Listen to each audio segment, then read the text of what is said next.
মাওলার ইশকে জলে আগুন নেভাইলে যে নেবে না পুড়ে পুড়ে ছাই। 10 পারা কোরআন কারীম তেলাওয়াত করলে যে সম পরিমাণ সওয়াব, ওই পরিমাণ সওয়াব বান্দার আমলনামায় দেওয়া হবে। আল্লাহু আকবার। তাহলে কোন আল্লাহর বান্দা যদি 2 বার পাঠ করে 20 পারা কোরআন কারীম তেলাওয়াত করলে যে সম পরিমাণ সওয়াব, ওই পরিমাণ সওয়াব বান্দার আমলনামায় দেওয়া হবে। তাহলে কোন আল্লাহর বান্দা যদি 3 বার পাঠ করে ওয়ান নাসের সিন পর্যন্ত, সূরাতুল ফাতিহা থেকে শুরু করে ওয়ান নাসের সিন পর্যন্ত তেলাওয়াত করলে যে সম পরিমাণ সওয়াব, ওই পরিমাণ সওয়াব বান্দার আমলনামায় জমা হয়ে যাবে। মোট কথা হলো কোরআনে কারীম খতম করলে যে সম পরিমাণ সওয়াব, ওই সম পরিমাণ সওয়াব বান্দার আমলনামায় জমা হয়ে যাবে শুধু সূরা কুল 3 বার পাঠ করার কারণে। এই জন্য রাসূলুল্লাহ সাল্লাল্লাহু আলাইহি ওয়াসাল্লাম বলেন, ক্বালা রাসূলুল্লাহ সাল্লাল্লাহু আলাইহি ওয়াসাল্লাম, মান ক্বারাআল কুরআনা সূরাতুল ইখলাস সালাসা মাররাত আও কামা ক্বালা an-নাবিয়্যু আলাইহিস সালাতু ওয়াস সালাম। রাসূল সাল্লাল্লাহু আলাইহি ওয়াসাল্লাম বলেন, আমার কোন উম্মত যদি একবার সূরা কুল তেলাওয়াত করে 10 পারা কোরআন কারীম তেলাওয়াত করলে যে সম পরিমাণ সওয়াব, ওই পরিমাণ সওয়াব বান্দার আমলনামায় জমা হয়ে যাবে। বান্দা যদি 2 বার পাঠ করে 20 পারা কোরআন কারীম তেলাওয়াত করলে যে সম পরিমাণ সওয়াব, ওই পরিমাণ সওয়াব বান্দার আমলনামায় জমা হয়ে যাবে। কোন আল্লাহর বান্দা যদি 3 বার পাঠ করে তাহলে পুরা কোরআন কারীমকে শুরু থেকে শেষ পর্যন্ত তেলাওয়াত করলে যে সম পরিমাণ সওয়াব, ওই পরিমাণ সওয়াব বান্দার আমলনামায় জমা হয়ে যাবে। একবার সহজ না? কোরআন কারীম খতম করার জন্য 24 ঘন্টার প্রয়োজন নাই। কোরআন কারীম খতম করার জন্য আধা ঘন্টার প্রয়োজন নাই বাবারা। 24 ঘন্টার প্রয়োজন নয়, আধা ঘন্টার প্রয়োজন নয়, মাত্র 5 মিনিটে কোরআন কারীম খতম করা সম্ভব না অসম্ভব? কথা কন। সম্ভব। কিন্তু আমরা আল্লাহ পাকের বান্দারা দোকান পরে বসে এমন এমন কথাবার্তা বলি, এমন বেহুদা কথাবার্তার মধ্যে লিপ্ত থাকি। আল্লাহু আকবার যদি একবার সূরা কুল তেলাওয়াত করে তাহলে 10 পারা কোরআন কারীমের সওয়াব জমা হয়ে যাবে, কিন্তু সূরা কুল তেলাওয়াত করি না। আল্লাহর হাবিব সাল্লাল্লাহু আলাইহি ওয়াসাল্লাম বলেন, কোন আল্লাহর বান্দা যদি একবার সূরাতুল ইখলাস পাঠ করে পৃথিবীর শুরু থেকে নিয়ে এই পর্যন্ত যত মানুষ দুনিয়াতে এসেছে, বর্তমানে যারা আছে, ভবিষ্যতে যারা আসবে, কবরের জগতে যত মানুষ চলে গেছে, সমস্ত মানুষ সম্পর্কে আল্লাহর হাবিব সাল্লাল্লাহু আলাইহি ওয়াসাল্লাম বলেন, ক্বালা রাসূলুল্লাহ সাল্লাল্লাহু আলাইহি ওয়াসাল্লাম, সাওয়ামুন কানা মুমিনান আও কাফিরান আও কামা ক্বালা an-নাবিয়্যু আলাইহিস সালাতু ওয়াস সালাম। পৃথিবীর শুরু থেকে নিয়ে এই পর্যন্ত যত মানুষ দুনিয়াতে এসেছে, বর্তমানে যত মানুষ দুনিয়াতে আছে, ভবিষ্যতে যত মানুষ আসবে, কবরের জগতের সমস্ত মানুষগুলাকে একসাথ করিয়া একটা মাঠের মধ্যে রাখিয়া যখন গণনা শুরু করবে, গণনা করিয়া সমস্ত মানুষের যত লক্ষ কোটি কোটি সংখ্যা হবে, আল্লাহর হাবিব সাল্লাল্লাহু আলাইহি ওয়াসাল্লাম বলেন, কোন আল্লাহর বান্দা যদি একবার সূরাতুল ইখলাস পাঠ করে ওই বান্দার আমলনামায় লক্ষ কোটি কোটি মানুষের সংখ্যা অনুযায়ী লেখি জমা হয়ে যাবে। আল্লাহু আকবার। আচ্ছা বলুন তো দেখি, কবরের জগতে কত মানুষ চলে গেছে, এগুলা কি হিসাব করে গণনা করে কি সম্ভব আমাদের দ্বারা? এই জন্য রাসূল সাল্লাল্লাহু আলাইহি ওয়াসাল্লাম বলেন, সাওয়াউন কানা মুমিনান আও কাফিরান, চাই তারা মুমিন হোক বা কাফের হোক, সমস্ত পৃথিবীর মানুষগুলাকে একসাথ করিয়া, কবরের জগতের মানুষগুলাকে একসাথ করিয়া যখন একটা মাঠের মধ্যে রাখা হবে, মাঠের মধ্যে রাখিয়া যখন গণনা করবে, গণনা করিয়া যত লক্ষ কোটি কোটি মানুষ হবে, কোন আল্লাহর বান্দা যদি 3 বার একবার সূরাতুল ইখলাস পাঠ করে ওই বান্দার আমলনামায় মানুষের সংখ্যা অনুযায়ী লেখি জমা হয়ে যাবে। 2 নম্বর ফজিলত। 3 নম্বর ফজিলত ইমাম ফখরুদ্দিন রাজি রহমতুল্লাহি আলাইহি লিখে তাফসীরে কাবীরের মধ্যে, একদিন রাসূল সাল্লাল্লাহু আলাইহি ওয়াসাল্লাম মসজিদে নববীতে বসা। কোথায়? ভালো করে শুনেন, মসজিদে নববীতে বসা। হযরত জিবরাইল আলাইহিস সালাতু ওয়াস সালাম এসে আল্লাহর বন্ধুকে সালাম দিছে। সালাম দেওয়ার পর জিবরাইল আলাইহিস সালাতু ওয়াস সালাম এক জায়গায় বসা, হুজুর সাল্লাল্লাহু আলাইহি ওয়াসাল্লাম আরেক জায়গায় বসা, পাশাপাশি দুজন বসে রয়েছে। এমন অবস্থার মধ্যে আল্লাহর হাবিবের সাহাবী হযরত আবু যর গাফারী রাদিয়াল্লাহু তাআলা আনহু আসিয়া আল্লাহর বন্ধুকে সালাম দিলেন। আসসালাতু ওয়াসসালামু আলাইকা ইয়া রাসূলুল্লাহ, আসসালাতু ওয়াসসালামু আলাইকা ইয়া হাবিবাল্লাহ।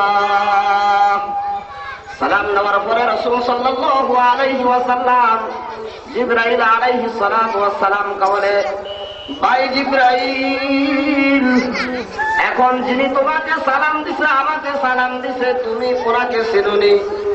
কে সালাম দিছে? কোন সালাম দিছে? কে? হযরত আবু যর গাফারী রাদিয়াল্লাহু তাআলা আনহু। কে? আবু যর গাফারী রাদিয়াল্লাহু তাআলা আনহু। হযরত আবু যর গাফারী রাদিয়াল্লাহু তাআলা আনহু আসিয়া যখন সালাম দিলেন, সালাম নেওয়ার পরে আল্লাহর হাবিব সাল্লাল্লাহু আলাইহি ওয়াসাল্লাম জিবরাইলকে জিজ্ঞেস করে, ভাই জিবরাইল, যিনি এখন আমাদেরকে সালাম দিয়েছে তিনাকে আপনি চিনেননি? তখন জিবরাইল আলাইহিস সালাতু ওয়াস সালাম বলে, ও আল্লাহর নবী, আপনি আবু যর গাফারীকে যেরকম ছিলেন, দুনিয়ার মানুষ যেরকম ছিলে, আসমানের ফেরেশতারা দুনিয়ার মানুষের চাইতে আপনার চাইতে আসমানের ফেরেশতারা লক্ষ কোটি কোটি গুণে বেশি ছিলে। এই কথা বলার সঙ্গে সঙ্গে হুজুর সাল্লাল্লাহু আলাইহি ওয়াসাল্লাম বলেন, ও জিবরাইল, আমার আবু যর গাফারীকে যদি দুনিয়ার মানুষের চাইতে আসমানের ফেরেশতারা লক্ষ কোটি কোটি গুণে বেশি ছিলে, তাহলে আমার আবু যর গাফারী এত বড় মর্যাদা, এত বড় সম্মান কি করে হাসিল করেছে? কোন আমল করার কারণে আবু যর গাফারীকে আসমানের ফেরেশতারা লক্ষ কোটি কোটি গুণে বেশি ছিল দুনিয়ার মানুষের চাইতে? আবু যর গাফারী রাদিয়াল্লাহু তাআলা আনহু যখন এই কথা বললেন, জিবরাইল আলাইহিস সালাতু ওয়াস সালাম বলে, ওগো আল্লাহর নবী, আবু যর গাফারীকে দুনিয়ার মানুষের চাইতে আসমানের ফেরেশতারা বেশি ছিল কারণ হলো আবু যর গাফারী রাদিয়াল্লাহু তাআলা আনহু দুনিয়াতে বেশি বেশি সূরা কুল আল্লাহ তেলাওয়াত করে।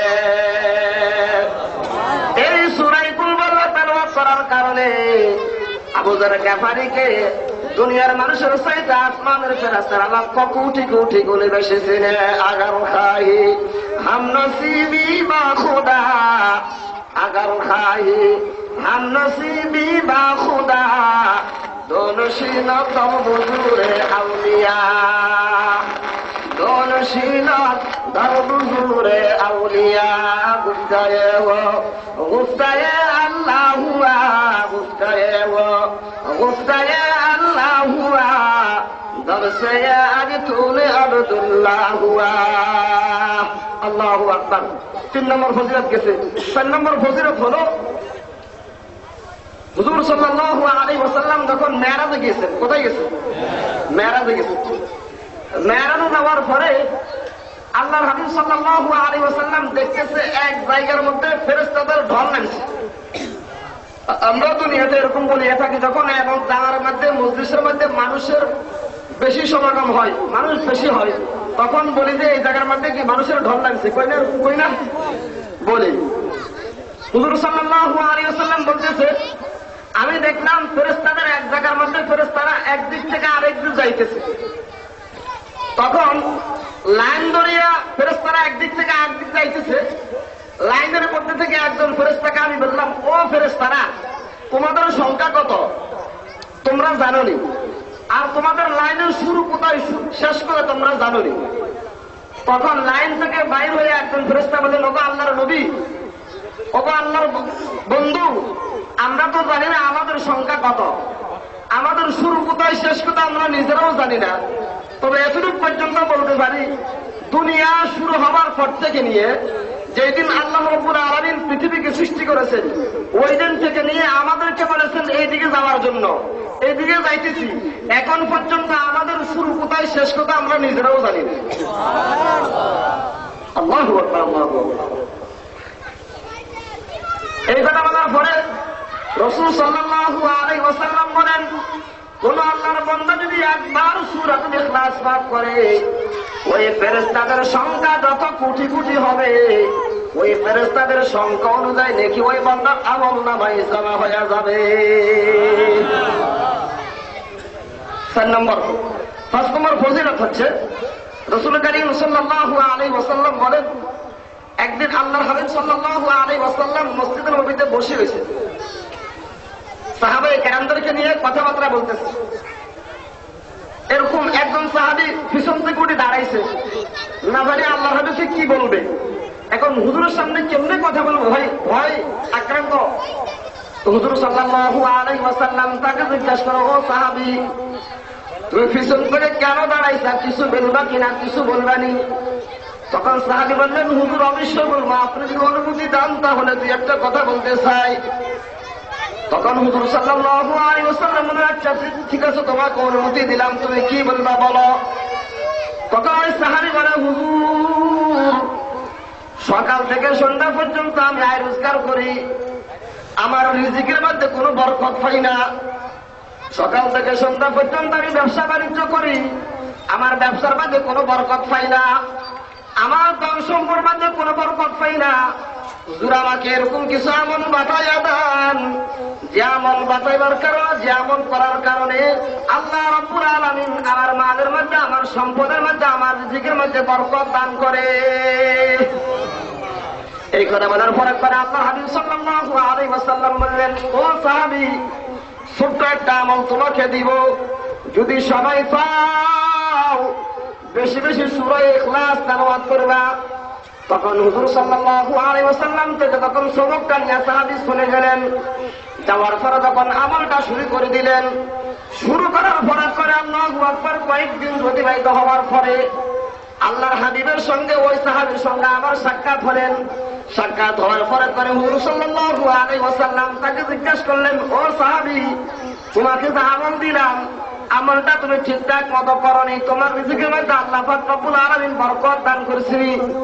এই কথা বলার পরে আল্লাহু আকবার, ওই সাহাবী বললেন, ক্বালা রাসূলুল্লাহ সাল্লাল্লাহু আলাইহি ওয়াসাল্লাম, ক্বালা রাসূলুল্লাহ সাল্লাল্লাহু আলাইহি ওয়াসাল্লাম, ফাদাল মালু ইয়া রাসূলুল্লাহ,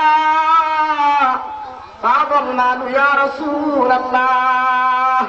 ওগো আল্লাহর নবী, খোদার কসম করে বললাম, আল্লাহ রাব্বুল আলামিন আমার মালের মধ্যে, আমার রিজিকের মধ্যে এমন বরকত দান করেছে, এত বরকত দান করেছে, আমার সম্পদের মধ্যে আল্লাহ রাব্বুল আলামিন এত সম্পদ দান করেছে, এত বরকত দান করেছে।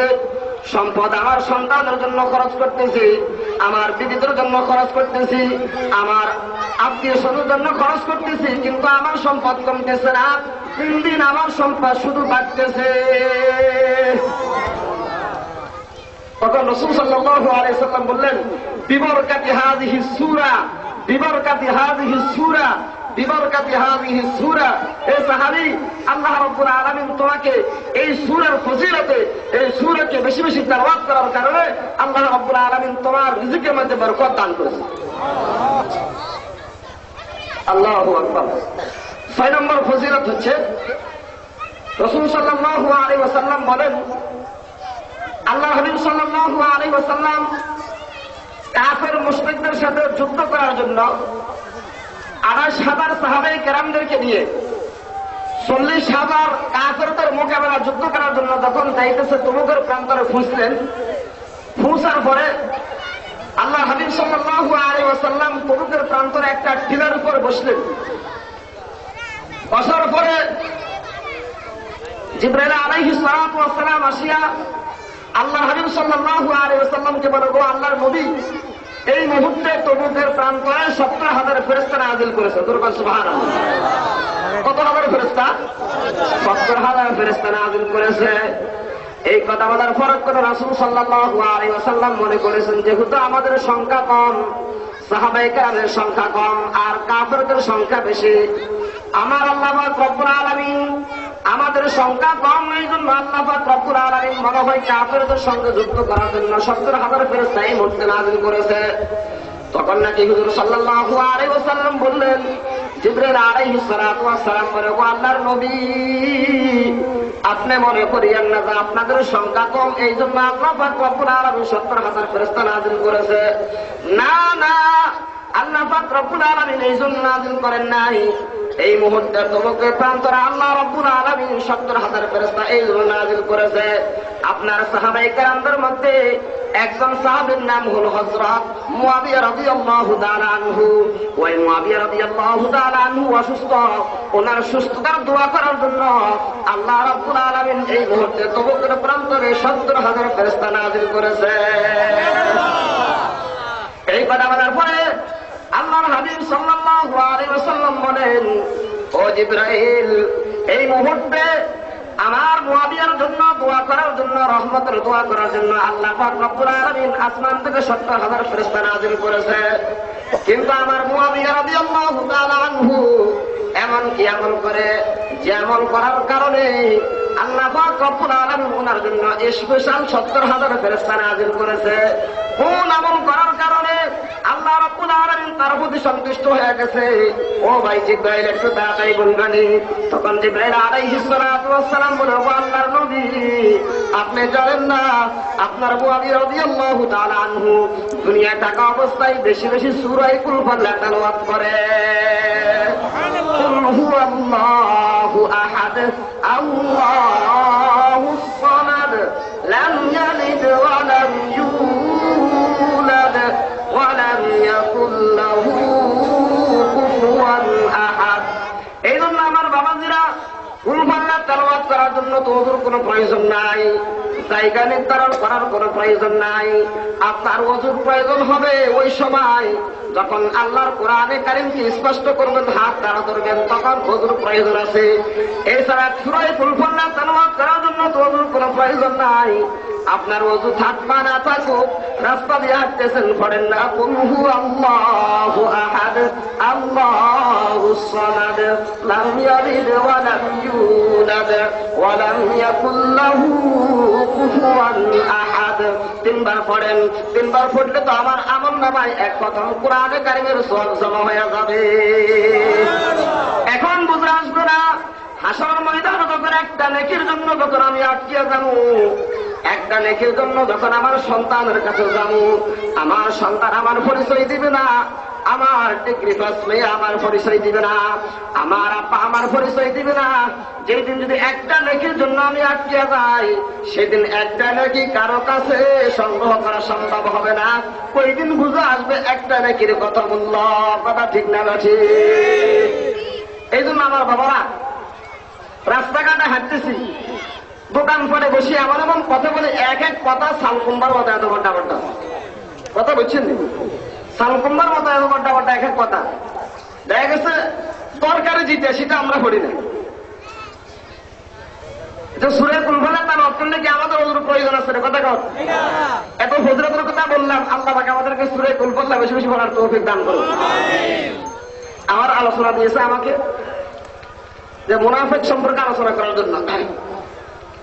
আল্লাহ পাক রব্বুল আলামিন পবিত্র কোরআনে কারীমে বলেন, ইন্নাল মুনাফিকিনা ফিদ দারকিল আসফালি মিনান নার।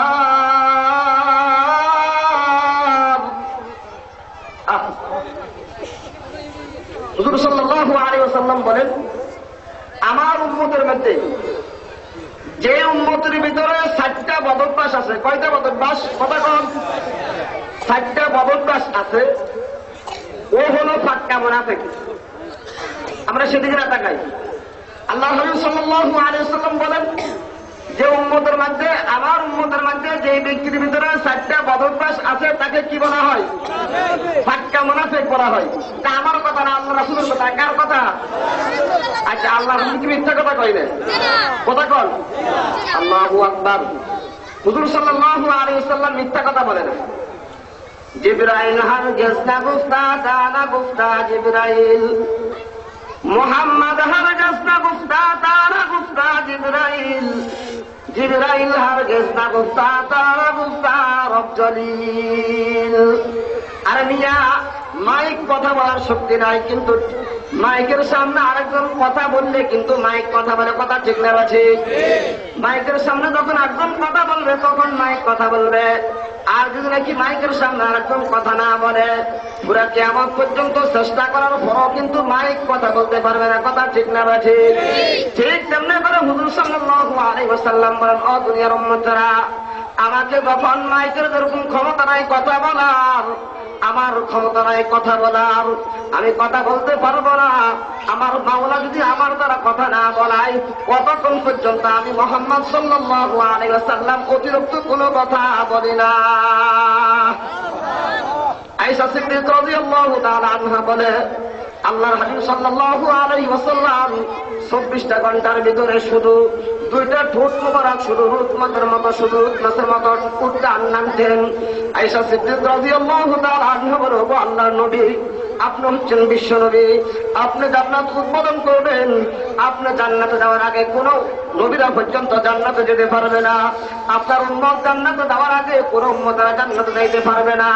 আপনাকে সৃষ্টি না করলে আল্লাহ রাব্বুল আলামিন আসমান জমিন সৃষ্টি করতো না। ওগো আল্লাহর নবী, আপনার তো কোনো গুনাহ নাই, এরপর আপনার 24টা ঘন্টার ভিতরে আপনি কি ঘটতেছেন? আপনার দুইটা ঠোঁট মোবারক শুধু নামতেছে আর উঠতেছে।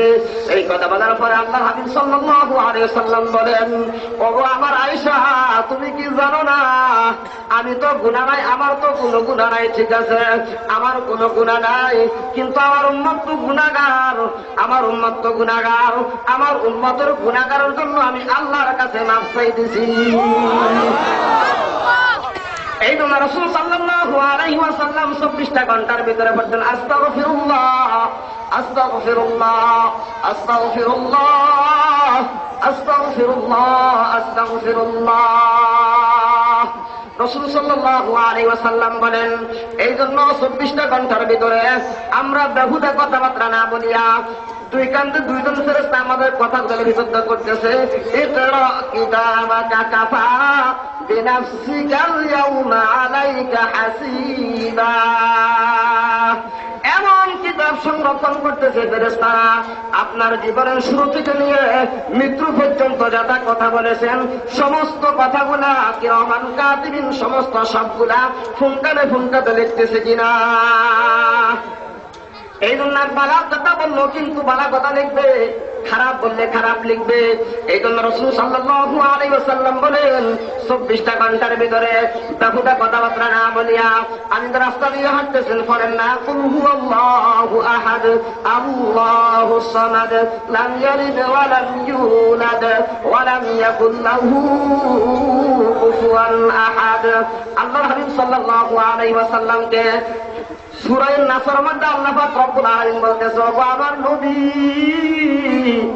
আপনার তো গুনাহ নাই, ঠিক আছে আপনার কোনো গুনাহ নাই, কিন্তু সন্তান তো করার নাই করে। সন্তান ধরেন আমার একটা সন্তান একজনের রাত 12টার পরে একজনের ঘরে ঢুকছে, ঢুকার পরে আমার সন্তান ধরা খাই গেছে।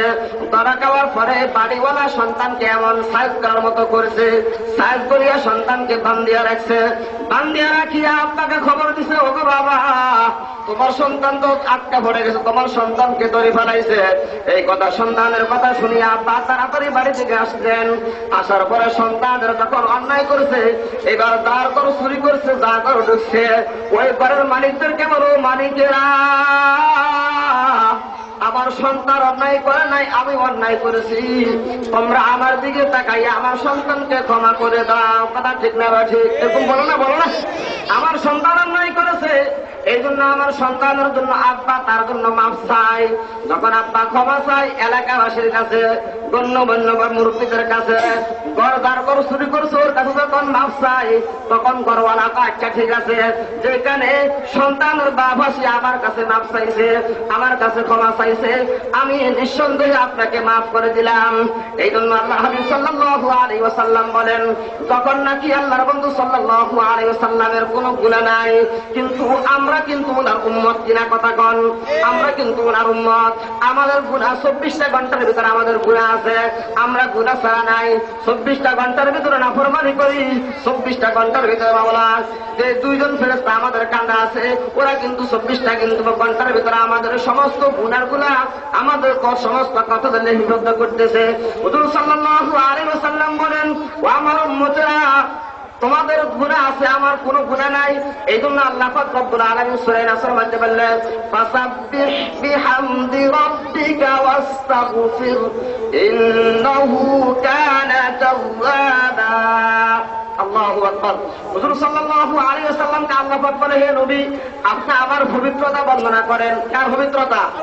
আল্লাহর পবিত্রতা বর্ণনা করেন। আপনি আমার পবিত্রতা বর্ণনা করেন, আর আপনার উম্মতের জন্য আপনি মাফ চান। আপনার উম্মতের জন্য যখন আপনি মাফ চাইবেন, তখন আমি আল্লাহ পাক রব্বুল আলামিন আপনার উম্মতকে অবশ্যই মাফ করে দেব। রাসূল সাল্লাল্লাহু আলাইহি ওয়াসাল্লাম বলেন, আমি যখন মেরাজে গিয়েছিলাম, মেরাজ যাওয়ার পরে যখন নাকি আসমান জমিন সমস্ত সবগুলো ভ্রমণ করার পরে জান্নাতের গেটের সামনে গেলাম, জান্নাতের গেটের সামনে আল্লাহ পাক রব্বুল আলামিন 313খানা মিম্বার বানাইয়া রাখছে। আর জাহান্নামের গেটের সামনে আল্লাহ পাক রব্বুল আলামিন একখানা মিম্বার বানাইয়া রাখছে। তখন আল্লাহর হাবিব সাল্লাল্লাহু আলাইহি ওয়াসাল্লাম আল্লাহ পাককে জিজ্ঞাসা করে, ওগো আমার রব্বুল আলামিন, জান্নাতের গেটের সামনে 313খানা মিম্বার বানাইছেন কার জন্য? আর জাহান্নামের গেটের সামনে একখানা মিম্বার কার জন্য বানাইছেন, একটু বলবেন কিনা? আল্লাহ রাব্বুল আলামিন বলে, ওগো আমার হাবিব, জান্নাতের গেটের সামনে 313খানা মিম্বার বানাইছি আমার 313 জন নবীদের জন্য, আর জাহান্নামের গেটের সামনে একটা মিম্বার বানাইছে আপনার জন্য। এই কথা বলার পরে আল্লাহ হাবিব সাল্লাল্লাহু আলাইহি ওয়াসাল্লাম দুই চোখের পানি টপ টপ করে ছেড়ে দিয়ে আল্লাহকে জিজ্ঞাসা করতেছে, ওগো আল্লাহ, আমার মিম্বারটা জাহান্নামের জান্নাতের গেটের সামনে না বানাইয়া জাহান্নামের গেটের সামনে কেন বানালেন, তার কারণটা কি? আল্লাহ রাব্বুল আলামিন বলে, ওগো আমার হাবিব, আপনি জানেননি হাসরের ময়দানে, কিয়ামতের ময়দানে আপনার অন্য অন্য নবীদের উম্মতের চাইতে আপনার উম্মতেরা বেশি জাহান্নামে যাবে, আপনার উম্মত বেশি জাহান্নামে যাবে। এই জাহান্নামের মধ্যে আল্লাহু আকবার, আমার ফেরেশতারা আপনার উম্মতদেরকে বেশি জাহান্নামের দিকে নিয়ে যাবে। যখন নাকি জাহান্নামের গেটের সামনে আপনার উম্মতদেরকে ফেরেশতারা টানিয়া টানিয়া জাহান্নামের দিকে নিয়ে যাবে, আপনি উম্মতের মিম্বরের উপর বসিয়া জাহান্নামের গেটের সামনে মিম্বরের উপর বসিয়া বসিয়া আপনি যখন আমার কাছে সুপারিশ করবেন, আমি আল্লাহ রাব্বুল আলামিন প্রতিটা সুপারিশ কবুল করিয়া আপনার উম্মতদেরকে মাফ করিয়া জান্নাতে পৌঁছাইয়া দিব। এই জন্য রাসূল সাল্লাল্লাহু আলাইহি ওয়াসাল্লাম বলেন, আমার বাবারা, কিসের অহংকার, কিসের গৌরব? আল্লাহ রাব্বুল আলামিন যাকে সৃষ্টি না করলে আসমান জমিন সৃষ্টি করতেন না। তিনি 24টা ঘন্টার ভিতরে শুধু ছুটে ভোট মোবারক শুধু লড়তেন, আস্তাগফিরুল্লাহ করতেন, আল্লাহু আকবার, আল্লাহর কাছে ক্ষমা চাইতেন আমাদের জন্য। কিন্তু আজকে আমাদের গুনার কোনো শেষ নাই। 24টা ঘন্টার ভিতরে মাওলার নাফরমানি করি, এরপরও কিন্তু আমাদের জবান থেকে একবার আস্তাগফিরুল্লাহ দৈনিক বাইর হয় না। কথা ঠিক না ঠিক? এই জন্য আমার বাবাজিরা, কিসের অহংকারী, কিসের গৌরব? মৃত্যুর পর আমাকে যে কবরে রাখবে, আপনাকেও কিন্তু যত ধনী হোক যত গরিব হোক আপনার জন্য সেই কবর। কথা ঠিক না ঠিক? মৃত্যুর পর আমার জন্য যে 3টা কাফন, আপনি ধনীর জন্য সে 3টা কাফনের ব্যবস্থা। মৃত্যুর পরে আমার জন্য, আমি নারায়কের জন্য, আমি কুকুরের জন্য যে 3টা বান দিবে, আপনার ধনী, আপনি মন্ত্রী, আপনি এমপি, আপনাকেও সে 3টা বান দিবে। কথা ঠিক না ব্যাঠে? এই জন্য কিসের অহংকার, সে কিসের গৌরব? আল্লাহ পাক রব্বুল আলামিন নবী কিন্তু ওনার কাছে কোনো গৌরব ছিলেন না, কোনো অহংকার ছিলেন না। এই জন্য মৃত্যুর পরে আমার জন্য যেই কবর, আপনার জন্য সেই কবর সারাত মাঠে। কিসের গৌরব, কিসের অহংকারী? একমাত্র আল্লাহ নবী সাল্লাল্লাহু আলাইহি ওয়াসাল্লাম বলেন, কোন আল্লাহর বান্দা যদি দুনিয়াতে গৌরব করে, অনেক আল্লাহ পাকের বান্দারা আছে গৌরব করিয়া, অহংকার করিয়া টাকনুবিরের নিচে ফাইজমা লুঙ্গি পরিধান করে। নতুন জামাই যখন দুলাবাড়ি যায়, যখন জামাইকে শ্বশুর বাড়ি যাওয়ার পরে দুলাইদের কি করে, আল্লাহু আকবার, লুঙ্গিটাকে এমন পরিধান করে, এমন নিচাইয়া চেঁচড়াইয়া চেঁচড়াইয়া পরিধান করে, সমস্ত দুলাবাড়ি করে সমস্ত সবগুলা কুয়ায়। কথা ঠিক না ঠিক? এরকম আছে না? সে মনে করে সে ভদ্র, কি মনে করে সে ভদ্র? ভদ্র নামে কলঙ্ক, ভদ্র নামে কলঙ্ক। আল্লাহ রাসূল সাল্লাল্লাহু আলাইহি ওয়াসাল্লাম বলছেন, মা আসফালা মিনাল কাবাইনি মিনাল ইজারি ফিন নার। যে ব্যক্তি টাকনুগিরের নিচে পায়জামা তো লুঙ্গি পরিধান করবে, সে অহংকারী করলো। আর যে অহংকারী করলো, অহংকার করবে একমাত্র আল্লাহ রাব্বুল আলামিন। আল্লাহ পাক ছাড়া দুনিয়াতে কোনো ব্যক্তি অহংকার করতে পারবে। কথা ঠিক না ঠিক? আল্লাহ হাবিব সাল্লাল্লাহু আলাইহি ওয়াসাল্লাম বলেন, কোন আল্লাহর বান্দা যদি অহংকার করে, বিন্দু পরিমাণ অহংকার তার ভিতরে আসে, তাহলে সে যেন স্বয়ং আল্লাহর গায়ের চাদর, কুদরতি গায়ের চাদর চাদর নিয়ে টানাটানি করবে। অহংকার করবে কে? কথা কন। আল্লাহ অহংকার করেছে। আমাদের কিসের অহংকার, কিসের গৌরব? আহা, এই জন্য রাসূল সাল্লাল্লাহু আলাইহি ওয়াসাল্লাম বলেন, এত গৌরব কিসের, এত অহংকারী কিসের? মৃত্যুর পর আল্লাহু আকবার আপনাকে যে প্রশ্ন করবে, আমি গুনাহগার করে সেই প্রশ্ন করবে। আপনার জন্য যে 3টা প্রশ্ন, আমার জন্য সেই 3টা প্রশ্ন। মৃত্যুর পরে যদি নাকি আল্লাহু আকবার আমার প্রশ্নগুলো আল্লাহু আকবার সঠিক দিতে পারে, তাহলে আমার সুন্দর জায়গা হয়ে যাবে। আর আপনার যদি নাকি আল্লাহু আকবার মৃত্যুর পরে আপনার প্রশ্নগুলো সঠিক না হয়, তখন আপনার জন্য সেখানে কঠিন শাস্তির ব্যবস্থা হয়ে যাবে। কথা ঠিক না আছে? এই জন্য হুজুর সাল্লাল্লাহু আলাইহি ওয়াসাল্লাম বলছেন, সবচেয়ে মৃত্যুর আগ পর্যন্ত, কবরে যাবার আগ পর্যন্ত নিজেকে নিজে কুকুর শুকরা মনে করতে নিষেধ করেছেন। আল্লাহু আকবার। ফয়জুল করিম সাহেব দামাত বারাকাতুহুল্লাহ আলাইহি উনি বলতেন, বাবারা, মৃত্যুর আগ পর্যন্ত, কবরে যাওয়ার আগ পর্যন্ত নিজেকে নিজে কুকুর শুকরা মনে করা নিষেধ করেছে। তার কারণ হচ্ছে, একটা কুকুরের মধ্যে 10টা গুণ আছে। একটা কুকুর যদি নাকি আল্লাহু আকবার, কুকুর কিন্তু প্রভুভক্ত। আমরা আল্লাহ পাকের বান্দারা কিন্তু প্রভুভক্ত না। আল্লাহ হাবিব সাল্লাল্লাহু আলাইহি ওয়াসাল্লাম বলেন, এই জন্য কুকুরের মধ্যে 10টা গুণ আছে। ওই 10টা গুণ কিন্তু আমাদের মুসলমানদের ভিতরে নাই। কথা ঠিক না আছে? শেখ সাইদ রহমতুল্লাহ আলাইহি বলে, এক মুরিদ গেছে, এক আলেম গেছে পীর সাহেবের কাছে মুরিদ হওয়ার জন্য। কার কাছে? পীর সাহেবের কাছে মুরিদ হওয়ার জন্য গেছে। তো যাওয়ার পরে পীর সাহেব তার লেবাস দেখে, আলেম যিনি মুরিদ হওয়ার জন্য গেছে উনি আলেম, ওনার লেবাস দেখে, ওনার সমস্ত সব বডি দেখে পীর সাহেব বলতেছে, ভাই আপনি কি করেন? তো বললাম, আমি মাদ্রাসায় চাকরি করি, মসজিদে চাকরি করি, ব্যবসা বাণিজ্য করি, আমার গাড়ি আছে, বাড়ি আছে, বিল্ডিং আছে। আমার কাছে কেন আসছেন? তো আমি আপনার কাছে আসছি আপনার কাছে মুরিদ হওয়ার জন্য। তো হুজুর তার লেবাস পোশাক দেখে হুজুর বললেন, আচ্ছা ঠিক আছে, আপনি আমার কাছে মুরিদ হতে হলে অমুক তারিখে আসিয়েন। তবে এখন চলে যান।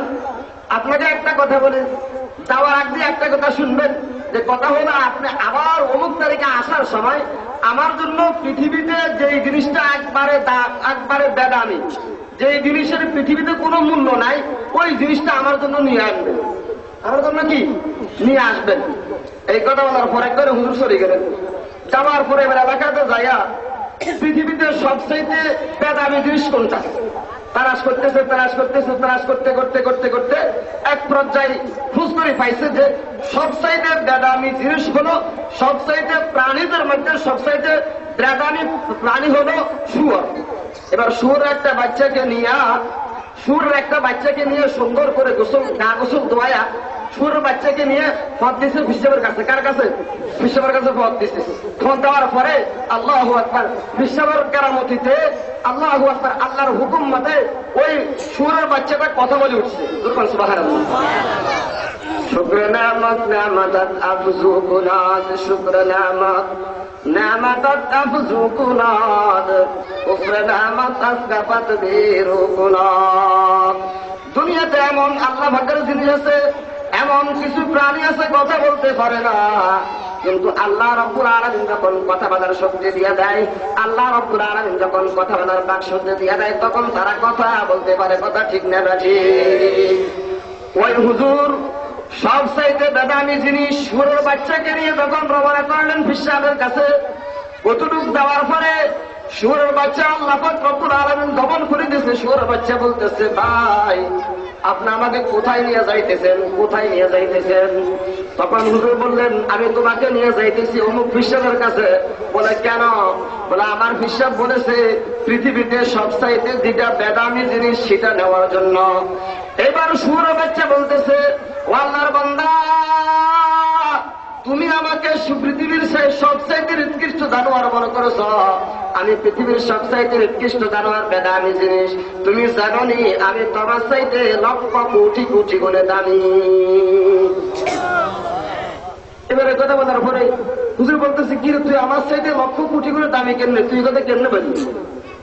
এবার হুজুর সুর বলতেছে, এ আল্লাহ বান্দা, আপনি আলেম হতে পারেন, আপনি মুফতি হতে পারেন, মুহাদ্দিস হতে পারেন, এই সারা পৃথিবীর মালিক হতে পারেন, যদি নাকি আপনি একটা দিনও আপনি সারা পৃথিবীতে আল্লাহ রাব্বুল আলামিন যত মাখলুক সৃষ্টি করেছে সমস্ত মাখলুকের মধ্যে আমি সবচাইতে নিকৃষ্ট প্রাণী, আমি কিন্তু প্রতিদিন সুবহ সাদেকের আগে দিয়ে উঠিয়া আমি আল্লাহর হুকুম পালন করি। আপনি বলেন তো দেখি, আপনি সুবহ সাদেকের আগে দিয়ে কয়দিন উঠিয়া আপনি আল্লাহর হুকুম পালন করছেন? এই কথা বলার পরে কোনে আসলে ঠিক আছে, কথা তো ঠিক আছে, আমার সাথে কিন্তু অনেক দাম, আমার সাথে কিন্তু অনেক দাম, তো এটা রাখিয়ে দিচ্ছি। এটা রাখিয়ে দিয়ে এবার খোঁজ করতেছে কোন জিনিস এর চাইতে নিকৃষ্ট কোন জিনিস, ওই জিনিসটা নিয়ে যাবে ফিসাবের কাছে। এবার তালাশ করতে করতে করতে করতে এক পর্যায়ে খোঁজ পাইছে যে কুকুরের বাচ্চা, কুকুরের চাইতে এর চাইতে নিকৃষ্ট জানোয়ার আর নাই।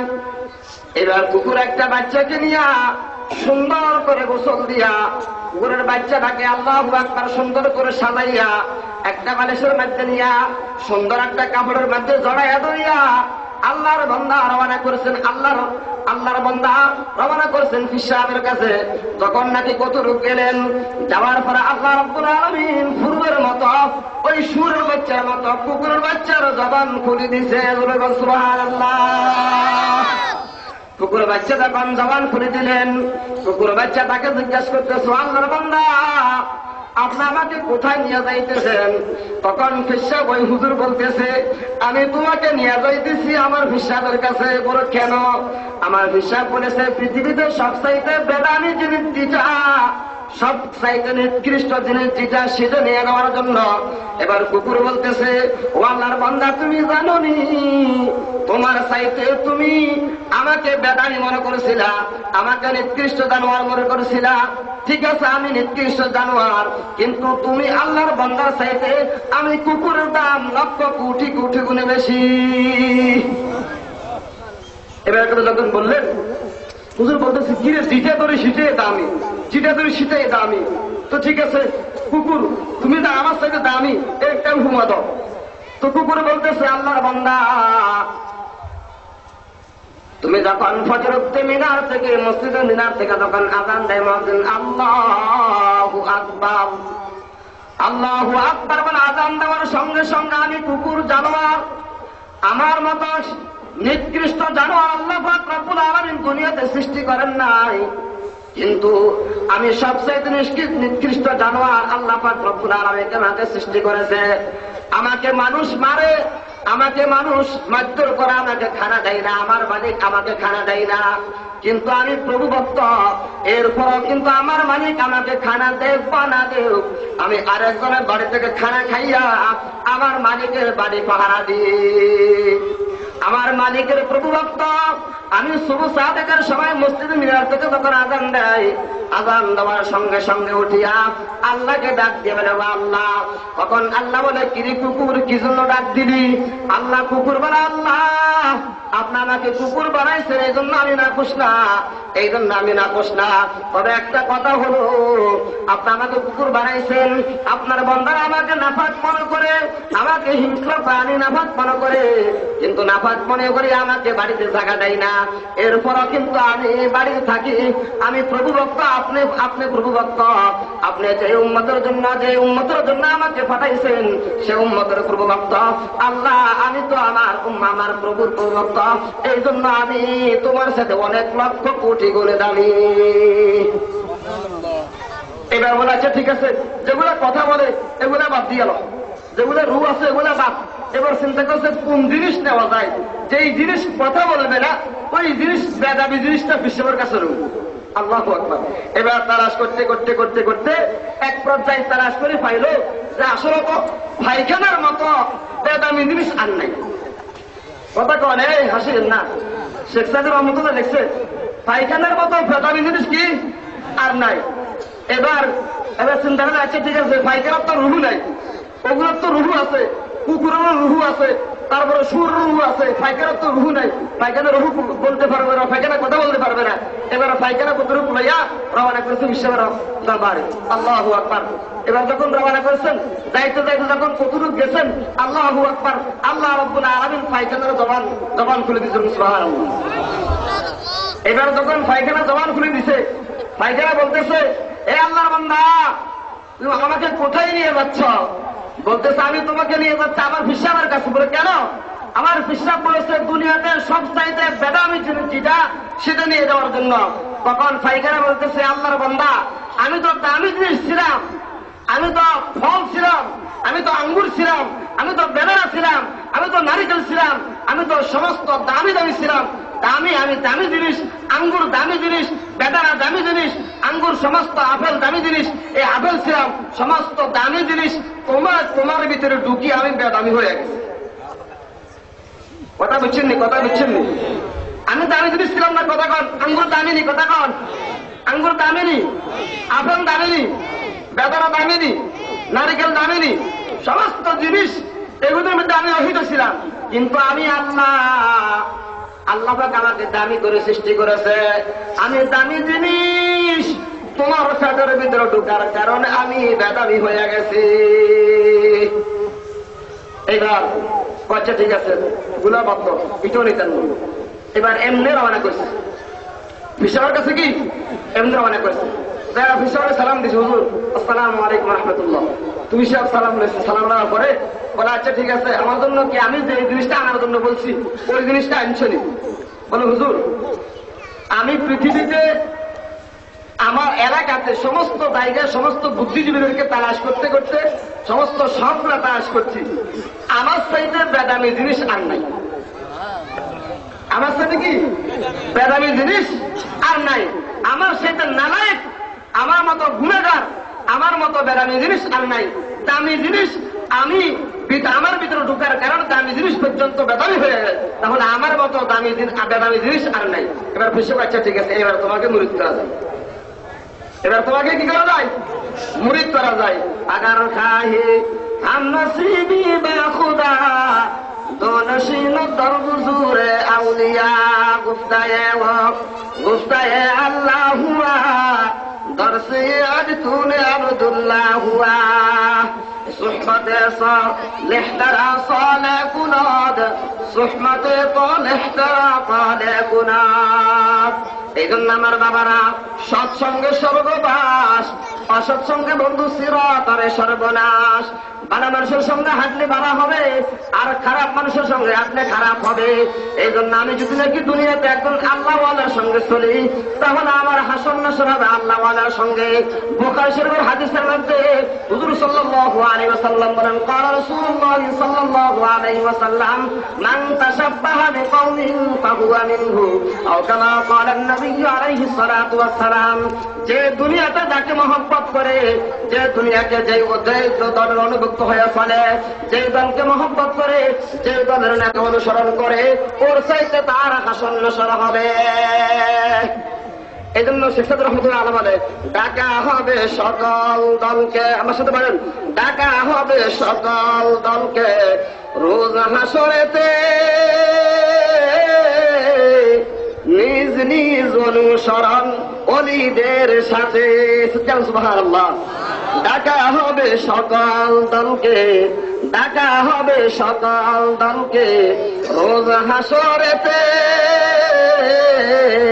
নিজ নিজ অনুসরণ ইমামদের সাথে। ডাকা হবে সকল দলকে রোজ কিয়ামতে নিজ নিজ অনুসরণ নেতাদের সাথে। এই জন্য দুনিয়াতে আমি যাকে মহব্বত করি, যেই নেতাকে মহব্বত করি, যাকে মহব্বত করি, ওর সাথে আমার হাসন নাসর হবে। এই জন্য আমার বাবাজিরা, দুনিয়াতে যদি আমি এরকম নেতাকে মহব্বত করি, হবে কথা ঠিক না বেঠে? আমার নেতা যদি ঘুষ খায়, আমি একজন সুদখুর, একজন ঘুষখুরের সঙ্গে আমার হাসন নাসর হবে। আমার নেতা যদি সুদ খায়, তাহলে আমি কিন্তু সুদ খামো। এই জন্য আল্লাহর হাবিব সাল্লাল্লাহু আলাইহি ওয়াসাল্লাম বলছেন, দুনিয়াতে যে যাকে মহব্বত করে ওর সাথে তার হাসন নাসর হবে।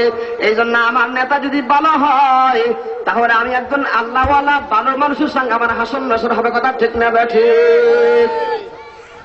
রাসূল সাল্লাল্লাহু আলাইহি ওয়াসাল্লাম বলেন, ক্বালা রাসূলুল্লাহ সাল্লাল্লাহু আলাইহি ওয়াসাল্লাম, উহিব্বু সালিহিন ওয়া লাস্তু মিনহুম, উহিব্বু সালিহিন ওয়া লাস্তু মিনহুম, মহব্বত করি। আমি যে তলবেল ইলম হতে পারি নাই, কিন্তু মাদ্রাসার ছাত্রদেরকে মহব্বত করি। আমি নিজে ইমাম হতে পারি নাই, কিন্তু ইমামদেরকে মহব্বত করি। আমি নিজে আল্লাহু আকবার ওলি হতে পারি নাই, কিন্তু ওলিদেরকে মহব্বত করি। কি জন্য মহব্বত করা? মহব্বত করি এই জন্য, মহব্বত আপনা মুঝকো আয়ে খুদা দে। मोहब्बत अपने मुझको आई खुदा दे, मुझे भी जामे वल्फतिया के पिला दे। मोहब्बत अपना मुझको आई खुदा दे, मुझे भी जामे वल्फतिया के पिला दे। मुझे खोया मेरो आँख में फिरत ले, खुदाया अपना दीवाना बना दे, खुदाया अपना दीवाना बना दे। এই জন্য মহব্বত করি।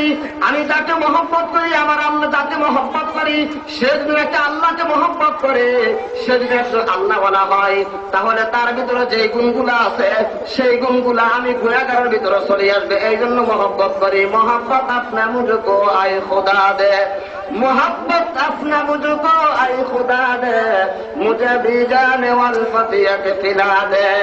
मुझे खोया मेरा अकले से उकले, खुदाया अपना दीवाना बना दे। এই জন্য দুনিয়াতে যাকে মহব্বত করবেন, যেই নেতার অনুসরণ করবেন, যেই নেত্রীর অনুসরণ করবেন, ওই নেতার সাথে আপনাকে মহব্বত করা, ওই নেতার সাথে আপনার সাথে হাসর ময়দানে হাসর নাসর হবে। কথা ঠিক না ঠিক? এই জন্য চিন্তা করে দেখেন, দুনিয়াতে কাকে নেতা বানাইছেন, কার অনুসরণ করেন। যে নেতার অনুসরণ করেন, ওই নেতার নাম যদি নাকি কবরে যায় বলেন, এই মুনকার নাকির ফেরেশতারা, আমি তো আকরাম চৌধুরীর, মনে করেন আমি আকরাম চৌধুরীর ডাইন হাত বাবা, আমাকে প্রস্তুত করিস না, এরকম কোন কথাবার্তা সেখানে আপনার সাথে চুক্তি হয়েছে না। কথা কন চলবে না। তো যেই নেতার অনুসরণ করেন, যেই নেত্রীর অনুসরণ করেন, সেই নেতার নাম যদি কবরে যায় বলেন, কিন্তু আপনাকে ছাড়বেনি। কথা কন। আর আমরা এমন একজন নেতা পেয়েছি, এমন একজন নেতা পেয়েছি, যেই নেতার নাম যদি নাকি কবরে যদি সঠিকভাবে বলতে পারি, তাহলে আপনার নাজাতের ফয়সালা হয়ে যাবে। এমন নেতা আল্লাহ আমাদেরকে দিয়েছে। এই জন্য রাসূল সাল্লাল্লাহু আলাইহি ওয়াসাল্লাম বলেছেন, আপনি দুনিয়াতে যাকে মহব্বত করেন, কাকে মহব্বত করে একটু চিন্তা করিয়েন। কার অনুসরণ করতেছেন, কাকে নেতা বানিয়ে চলতেছেন। আপনি যাকে নেতা মানতেছেন, আপনার নেতা যদি সুদখোর হয়, আপনি সুদখোর। আপনার নেতা যদি ঘুষখোর হয়, আপনি ঘুষখোর হবেন। আপনার নেতা যদি মিথ্যা কথা কয়, আপনিও মিথ্যা, একদিন না একদিন মিথ্যা কথা বললে হবে। যেহেতু আমার নেতা মিথ্যা কথা বলে, আমি মিথ্যা কথা বলি। আচ্ছা, আমাদের নেতা যিনি, উনি কি মিথ্যা কথা কয়নি? কথা কন। আল্লাহু আকবার, আল্লাহু আকবার। কোন আল্লাহর বান্দা যদি সে অন্তরের মধ্যে আনে যে বিশ্বনবী মিথ্যা কথা বলে, তাহলে ইমান থাকবে না, সে বেঈমান হয়ে যাবে। তাহলে যে সমস্ত নেতাদের অনুসরণ করেন, ওই সমস্ত নেতাদের সম্পর্কে আল্লাহ পাক রব্বুল আলামিন পবিত্র কোরআনে কারিমে কি এরশাদ করে শুনেন। বিসমিল্লাহির রাহমানির রাহিম। النار يعرضون عليها غدوا وعشيا ويوم تقوم الساعة أدخلوا آل فرعون أشد العذاب। الله أكبر। সবগুলো বলা যাবে না। আয়াতের শেষ ভাগে আল্লাহ পাক রব্বুল আলামিন বলেন, এই আমার ফেরেশতারা, দুনিয়াতে যে সমস্ত আমার বান্দারা ফেরাউন সম্প্রদায়, যারা ফেরাউনের অনুসরণ করেছে, যে সমস্ত নেতাদের অনুসরণ করেছে, ফেরাউন সম্প্রদায়কে কঠিন শাস্তিতে নিক্ষেপ করো। নাউজুবিল্লাহ। কোথায় কোথায়, কোন শাস্তিতে? আলা ফিরআউন আশাদ্দাল আযাব, আলা ফিরআউন আশাদ্দাল আযাব, এদেরকে কঠিন শাস্তিতে নিক্ষেপ করো। আল্লাহু আকবার। তখন তাদেরকে, যারা দুনিয়াতে ফেরাউন সম্প্রদায় ছিল, যে সমস্ত নেতাদের অনুসরণ করেছিল, যে সমস্ত নেতারা ফেরাউনের অনুসরণ করেছিল, ওই সমস্ত নেতাদেরকে যখন, সম্প্রদায়কে যখন নাকি জাহান্নামের মধ্যে নিক্ষেপ করা হবে, তখন তারা বলবে, আল্লাহু আকবার, তারা বলবে, النار يعرضون عليها غدوا وعشيا ويوم تقوم الساعة أدخلوا آل فرعون أشد العذاب। এরপর বলতেছে وَإِذْ يَتَحَاجُّونَ فِي النَّارِ فَيَقُولُ الضُّعَفَاءُ لِلَّذِينَ اسْتَكْبَرُوا إِنَّا كُنَّا لَكُمْ تَبَعًا فَهَلْ أَنْتُمْ مُغْنُونَ।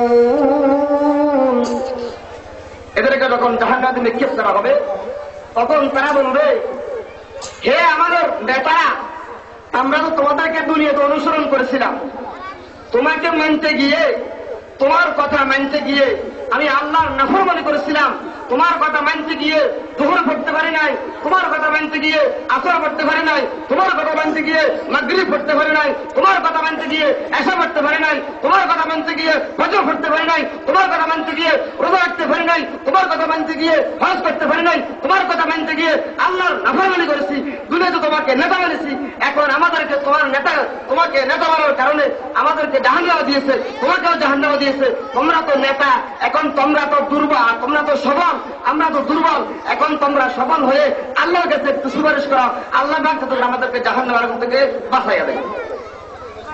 কি করে? জাহান্নামের আগুন কি করে বাঁচাইয়া দেয়? আল্লাহু আকবার। তখন তারা বলবে, আল্লাহ وَإِذْ يَتَحَاجُّونَ فِي النَّارِ فَيَقُولُ الضُّعَفَاءُ لِلَّذِينَ اسْتَكْبَرُوا إِنَّا كُنَّا لَكُمْ تَبَعًا فَهَلْ أَنْتُمْ مُغْنُونَ عَنَّا نَصِيبًا مِنَ النَّارِ।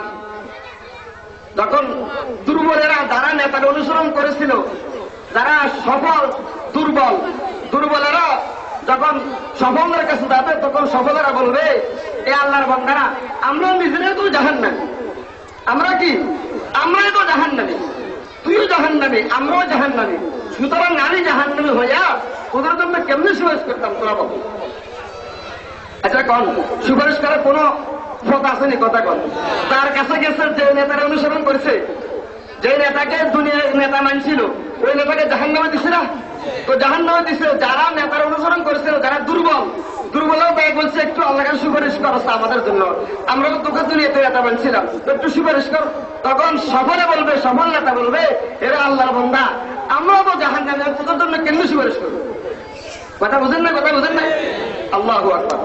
এরপরে বলতেছে, আচ্ছা ঠিক আছে, এদের কাছে তখন নেতাদের কাছে থাকে কোনো আশ্রয় পারে না, এবার যাবে মালিক ফেরেশতা একজন আছে, জাহান্নামের দারওয়ান মালিক ফেরেশতা কাছে যাবে। وَنَادَوْا يَا مَالِكُ لِيَقْضِ عَلَيْنَا رَبُّكَ قَالَ إِنَّكُمْ مَاكِثُونَ।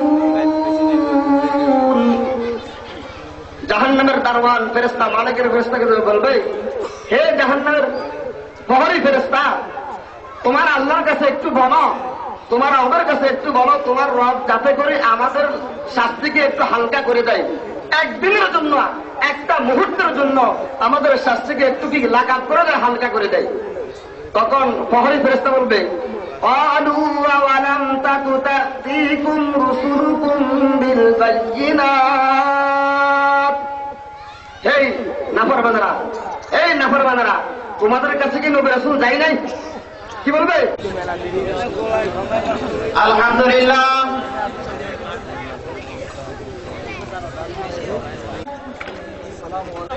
এই পর্যায়ে একটি হামদে বারি তাআলা পেশ করবেন নোয়াখালী ইসলামিয়া কামিল মাদ্রাসার মেধাবী ছাত্র মোহাম্মদ আমজাদ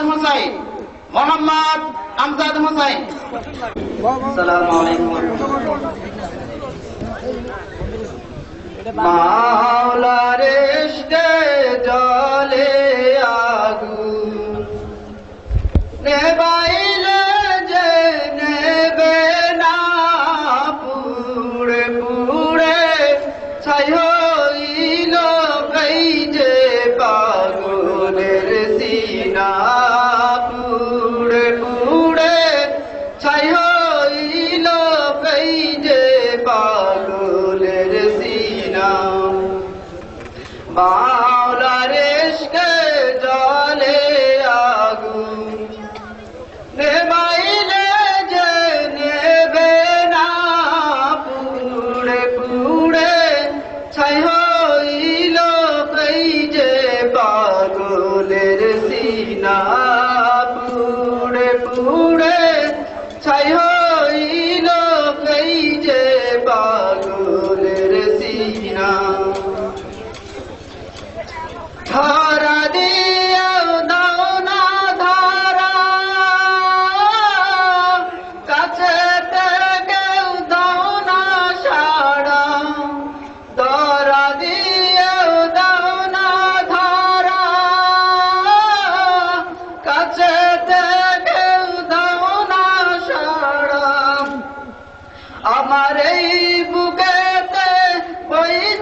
নেবাইলে যে নেবে না, পুড়ে পুড়ে ছাই হইল এই যে পাগলের সিনা, পুড়ে পুড়ে ছাই হইল এই যে পাগলের সিনা।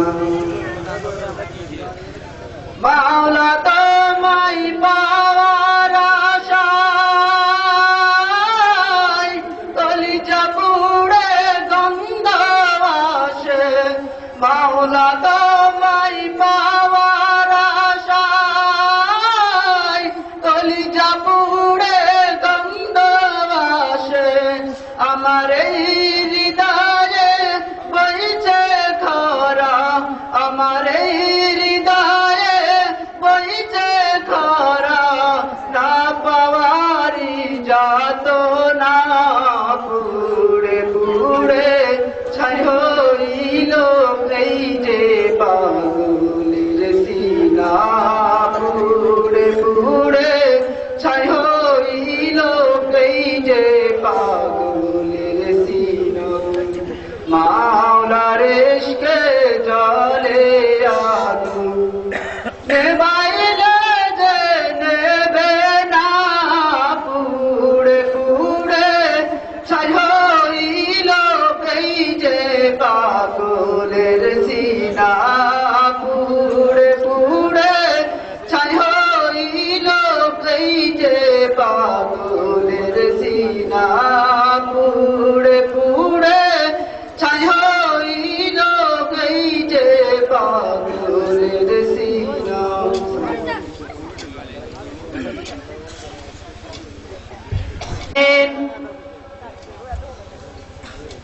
এই পর্যায়ে মূল্যবান তাকরীর পেশ করবেন আজকের মাহফিলের প্রধান মেহমান, নড়াইল ফৌজুল উলুম কওমি মাদ্রাসার মহাপরিচালক, ঢাকা বিশ্ববিদ্যালয়ের এমএ অর্থনীতি, নবা মুসলিম আলহাজ হযরত মাওলানা অ্যাডভোকেট শামসুল হক যশোরী সাহেব, আলহাজ হযরত মাওলানা অ্যাডভোকেট শামসুল হক যশোরী সাহেব এর মূল্যবান। ওয়ালাইকুম আসসালাম।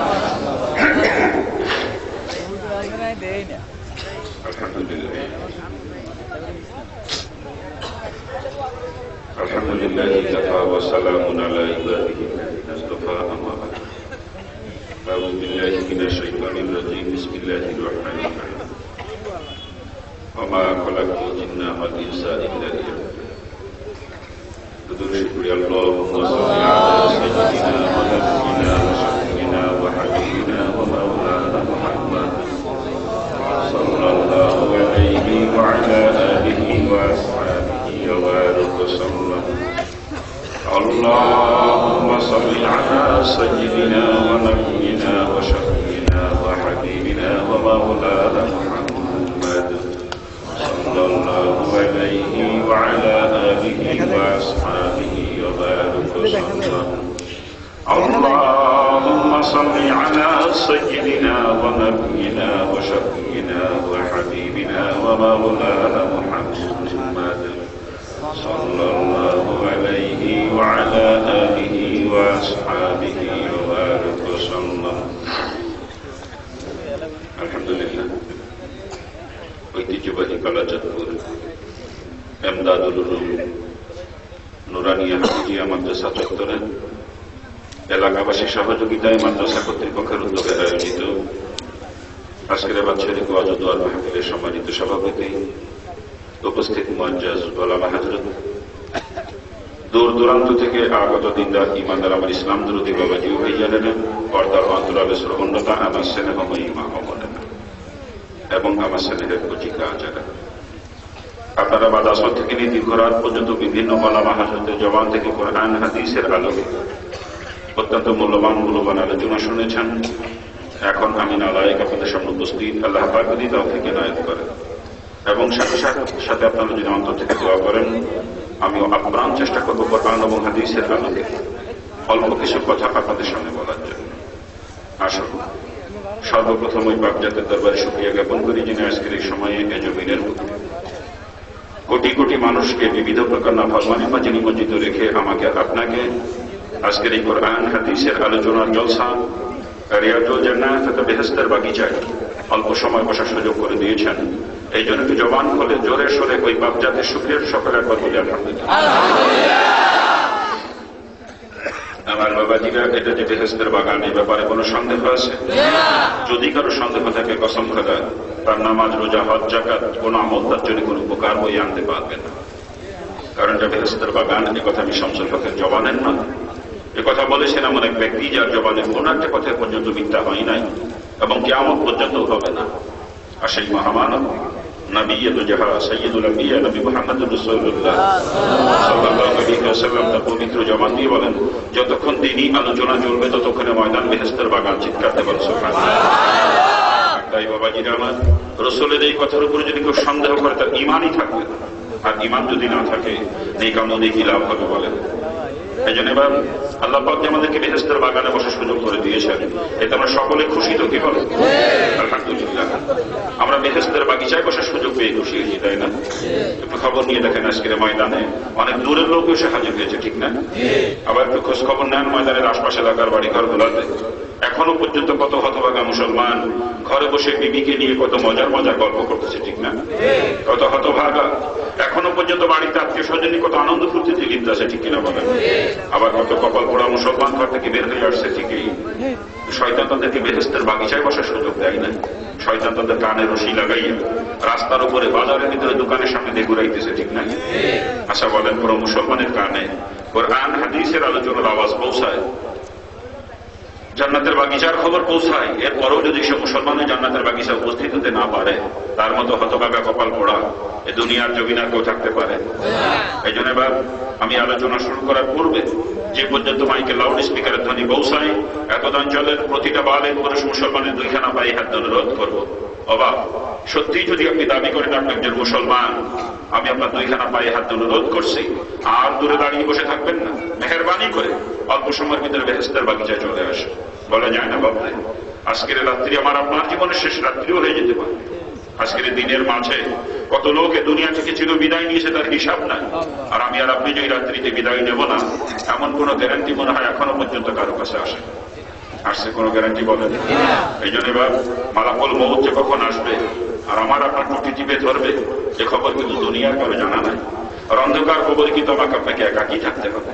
এই দুনিয়ার বাড়ি গাড়ি টাকা পয়সা ধন দৌলত আত্মীয় স্বজন বিবি বাচ্চা কেউ আপনার সঙ্গে কবরে যাবে না। বা একটু চিন্তা করেন আপনি ওই কবরের কথা, চিন্তা করে অল্প সময়ের জন্য যিনি যেখানে যে পরিবেশে থাকেন না কেন ওই পরিবেশ থেকে পৃথক হয়ে আসেন একটু বেহেশতের বাগিচায়। আল্লাহ পাক যদি চাহে আজকের এই বেহেশতের বাগিচায় বসাকে জড়িয়া করে আমার আপনার জীবনের সমস্ত গুনাহ খাতা মাফ করে দিবে। আমার বাবাজিরা, অল্প সময় মধ্যে আলোচনা শুরু হবে ইনশাআল্লাহ। আর আলোচনা হবে কোরআন কারীম থেকে ছোট একটা আয়াত কারিমা তেলাওয়াত করেছি। আল্লাহ পাক তৌফিক দিলে ওর আলোকে সংক্ষিপ্ত কিছু কথা বলবো। তবে আলোচনা সংক্ষিপ্ত দিক নির্দেশনা আমি সাধারণত ইচ্ছা কাহিনী আলোচনা করি না, চেষ্টা করি সমাজের মুসলমানের প্রয়োজনীয় কিছু কথা বলার জন্য। দোয়া করেন আল্লাহ পাক যেন আজকে তদন্ত কিছু কথা বলার তৌফিক আমাকে দেন। আজকে সমাজের মুসলমানের যে সমস্ত রোগ, যে সমস্ত রোগের কারণে আজকে সমাজের মুসলমান ক্রমান্বয়ে জাহান্নামের দিকে ধাবিত হচ্ছে, আমি একটু চেষ্টা করি সমস্ত রোগের ঔষধ দিয়ে মুসলমানকে ওই জাহান্নামের পথ থেকে ফিরিয়ে জান্নাতের পথ দেখাবেন জন্য। আর আগেই বলে রাখি যখন যে রোগের ওষুধ আমি দেবো, রোগে যদি আপনাদের কারো ভিতরে থাকে তার কিন্তু সহ্য করা কষ্ট হবে, একটু জ্বলাপোড়া করবে, আর এটাই স্বাভাবিক। কারণ রোগীর শরীরে যদি ঘা থাকে, রোগী ডাক্তারের কাছে গেলে ডাক্তার কিন্তু ঘাড় উপরে মলম লাগাবে, ঠিক না? আর মলম যখন লাগাবে তখন একটু জ্বালাপোড়া করবে, কি বলে? আর জ্বালাপোড়া করার কারণে রোগী যে যখন চিন্তা ভাবনা করে যে কি ডাক্তারে কি ওষুধ দিলে তো জ্বলে পড়ে যায়, ওই ডাক্তারের কথা শুনবো না, ওই ওষুধ আর ব্যবহার করবো না, ওই রোগীর রোগে কোনোদিন ভালো হবে বলে? ওকে রোগকেই কবরে যাওয়া লাগবে, ঠিক না?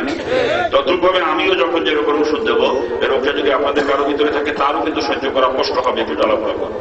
জ্বালাপোড়া করার কারণে আপনিও যদি এরকম চিন্তা ভাবনা করেন যে কি হুজুর কি ওয়াজ করতে বেশি কথা কয়, এই চিন্তা করে ময়দান থেকে উঠে যদি বাড়ির দিকে হাঁটেন বুঝতে হবে আপনার রোগ দেখতে ভালো হবে না।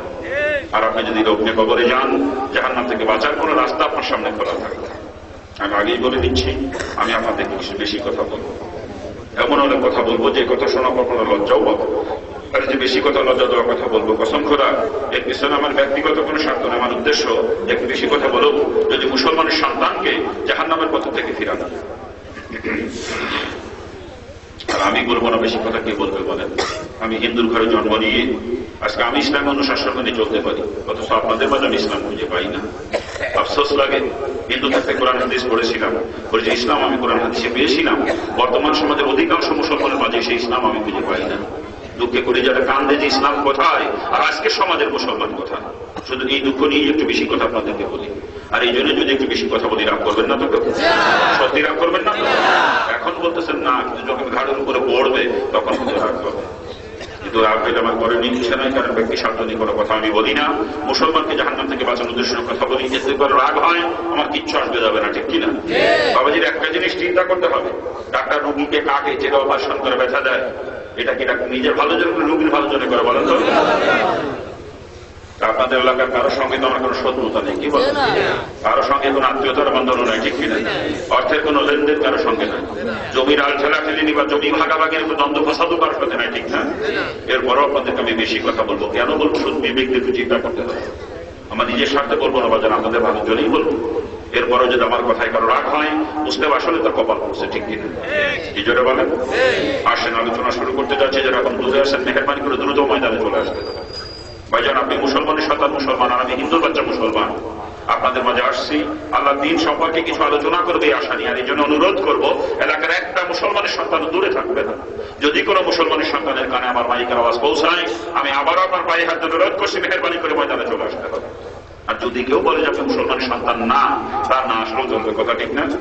কিন্তু কোন মুসলমানের সন্তান দূরে থাকতে পারবে না, কারণ কোরআন হাদিসের আলোচনার আওয়াজ কানে পৌঁছানোর পরে মুসলমান কখনো দূরে থাকতে পারে না, ঠিক না? অনেক সময় আমার নাম শোনার পরে অনেক হিন্দুবাদ লোক আসেন মাহফিলে, যেহেতু আমি হিন্দু থেকে মুসলমান হয়েছি, তা ওনারাও জানতে চান যে আমি কেন মুসলমান হয়ে গেলাম। আজকে মাহফিলে হয়তো বা সেরকম দুই চারজন হিন্দুবাদ লোক আসতে পারেন না, কি বলেন? আর যদি কোনো হিন্দুবাদ লোক এসে থাকেন, ওনার জন্য কিন্তু ময়দানে বসতে নিষেধ নাই, কারণ এই ময়দান সকলের জন্য উন্মুক্ত। কোরআনে কারিমের ময়দান। আর কোরআনে কারিম শুধু মুসলমানের জন্য নাজিল হয় নাই, কোরআনে কারিম নাজিল হয়েছে সমস্ত মানবতার মুক্তির দিশার হিসাবে, ঠিক না? সমস্ত মানুষের হাতি হিসাবে কোরআন নাজিল হয়েছে না, কি বলেন? এই জন্য কোরআনের ময়দানে বসতে কারোর জন্য নিষেধ নাই। যদি কোনো হিন্দুবাদ লোক এসে থাকেন, উনিও বসতে পারবেন এই ময়দানে, কোনো অসুবিধা নেই। কিন্তু তারপরেও কথা থাকে, হিন্দুবাদ যদি আসেন, ওনাদের আবার এতগুলো টুপিওয়ালা মানুষের সঙ্গে মিলে ময়দানে বসতে একটু লজ্জা লাগতে পারে, স্বাভাবিক এটা না, কি বলেন? একটু সংকোচ বোধ হয়। আর ওনারা যদি লজ্জার ক্ষেত্রে সংকোচের কারণে দূরে কোথাও দাঁড়িয়ে বসে থাকেন, রাস্তার উপরে বাজারের মধ্যে দোকানের সামনে থাকেন, আমি তাতেও কোনো আপত্তি করবো না। কিন্তু কোনো মুসলমানের জন্য এই ময়দানে বসতে কি লজ্জা লাগতে পারে? মুসলমানের জন্য এখানে লজ্জার কিছু আছে? তাই যদি কোনো মুসলমান এখনো পর্যন্ত ময়দান থেকে দূরে কোথাও থাকেন, রাস্তার উপরে দোকানের সামনে, বাজারের মধ্যে বা আশেপাশের বাড়ি ঘরে যদি কোনো মুসলমান এখনো থেকে থাকেন, আমি আবার আপনার পায়ে হাত অনুরোধ করছি মেহরবানি করে ময়দানে চলে আসতে পারে। আমি হিন্দুর বাচ্চা মুসলমানের কোরআন হাদিস আলোচনা করবো, আর আপনি মুসলমানের সন্তান হয়ে দূরে দাঁড়িয়ে বসে থাকবেন, এটা কখনো মানায় না, ঠিক কিনা? একটা মুসলমান ময়দান থেকে দূরে কোথাও থাকবে না। মাইকের আওয়াজ যদি কানে পৌঁছায় আর নিজেকে মুসলমান বলে দাবি করেন, এই মুহূর্তে আপনাকে ময়দান আসতে হবে, পরিষ্কার করে বলছি। চলে আসবে এলাকার কোন মুসলমান দূরে থাকবে না, বিশেষ আমার আছে, কি বলেন আপনারা? আমি হিন্দুর বাচ্চা মুসলমানের কোরআন হাদিস আলোচনা করবো, আর মুসলমান ঘরে বসে বউ নিয়ে মজা মারবে, রাস্তার উপরে চার দোকানের সামনে আড্ডা মারবে, এটা কোনোদিনও সম্ভব না, কি বলেন? যারা মুসলমান তারা চলে আসবে। দোয়া করেন আল্লাহ এলাকার সকল মুসলমানকে ময়দানে হাজির করে দিক। জোরে বলেন না আমিন, জোরে বলেন না আমিন। আসতে যে চতুর্দিক থেকে আরো আসবে, সেটা কোনো মুসলমান দূরে থাকবে না, বিশ্বাস আমার আছে, কি বলেন আপনারা? ওনারা আসতে লাগুক, আমরা আলোচনার দিকে আগাবো, ঠিক আছে না? আর আলোচনা শুরুতে অনুরোধ আপনাদের সকলের কাছে, যাদের কাছে মোবাইল আছে, মোবাইল গুলো হয় বন্ধ করে রাখতে হবে, না হলে রিংটোন সাইলেন্ট করে দেবে দুইটা একটা। কারণ আপনার মোবাইলে রিং আসলে ওই রিংটোনের শব্দে আপনার আশেপাশে কমপক্ষে 10 জন লোকের অশোনা করবে, তাতে গুণাগার হয়ে যাবে। মোবাইল ছেড়ে যদি কেউ রেকর্ডিং করতে চান, আপনাকে রিংটোন সাইলেন্ট করে রেকর্ডিং, কারণ রেকর্ডিং এর ভিতরে কল ঢুকা, তখন যদি রিংটোন বেজে ওঠে আশেপাশের মানুষগুলো অশোনা করতে হবে, তখন গুণাগার হয়ে যাবে। এই জন্য মোবাইলগুলো কোন অবস্থাতে সকলে দেখে নিলে ভালো হয়। আমরা আশা করবো কারো মোবাইল রিংটোনের শব্দ আমাদের কানে আসবে না, কি বলেন? আশা করতে পারি তো নাকি? এই মোবাইল যে কত বড় না, বর্তমানে মসজিদে জামাতে নামাজ পড়তে গেলে মোবাইলের যন্ত্র নামাজটাও ঠিক মতো পড়া যায় না, ঠিক কিনা? নামাজের মধ্যে কিরিং কিরিং করে বাঁচতে শুরু করে, নামাজের ধ্যান নষ্ট হয়ে যায়, কথা ঠিক না? মেহরবানি করে দেখেন কার মোবাইলটা কোন অবস্থা দেখেন, মেহরবানি করে কোনো মোবাইলে রিংটোন চালু থাকবে না, দেখেন সকলে দেখেন না।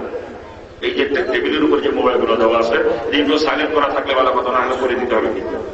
আর আমার আলোচনার মধ্যে যদি কোনোটাই নিয়ম বাইরে ওঠে দড়ি একটা রাস্তা করতে পরিষ্কার কথা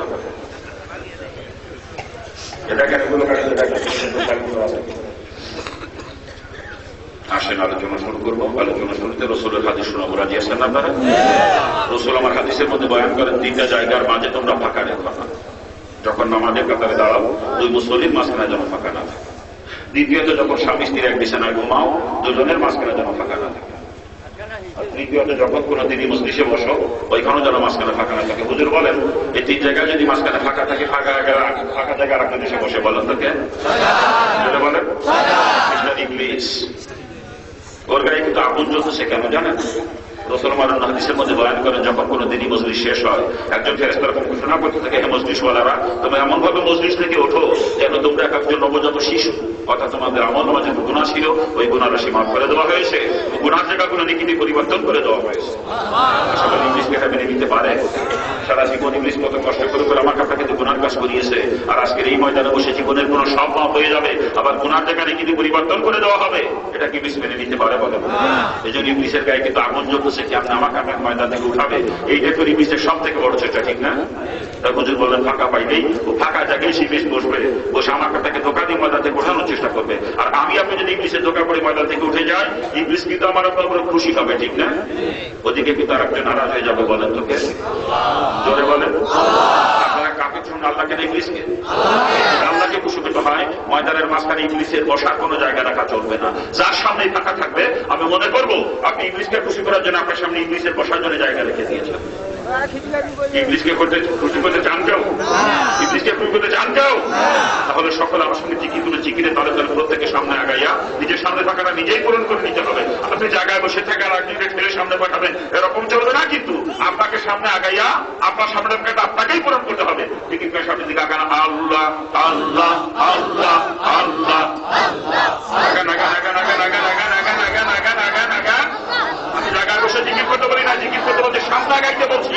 কারো সামনে কোনো ফাঁকা জায়গা থাকতে পারবে না, ইংলিশের বসার কোনো জায়গা ময়দানের মাঝখানে থাকবে না। আগান মেহরবানি করে আগান।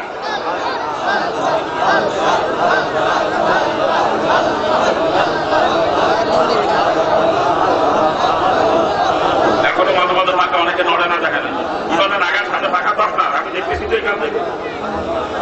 আমি উপরে বসা তো ময়দানের অবস্থা সব জায়গায় দেখতে পারতেছি, কি কোন জায়গায় কতটুকু ফাঁকা আছে আমি এখান থেকে দেখতেছি। আগান মেহরবানি করে আগান। কারোর সামনে কোনো ফাঁকা জায়গা থাকতে পারবে না, পরিষ্কার কথা। অনেক লোক দাঁড়িয়ে আছে পিছনে জায়গা পাইতেছে না বসা, আর আপনি ফাঁকা নিয়ে বসে থাকবেন, এটা মানবতা না। আগান মেহরবানি করে আগান।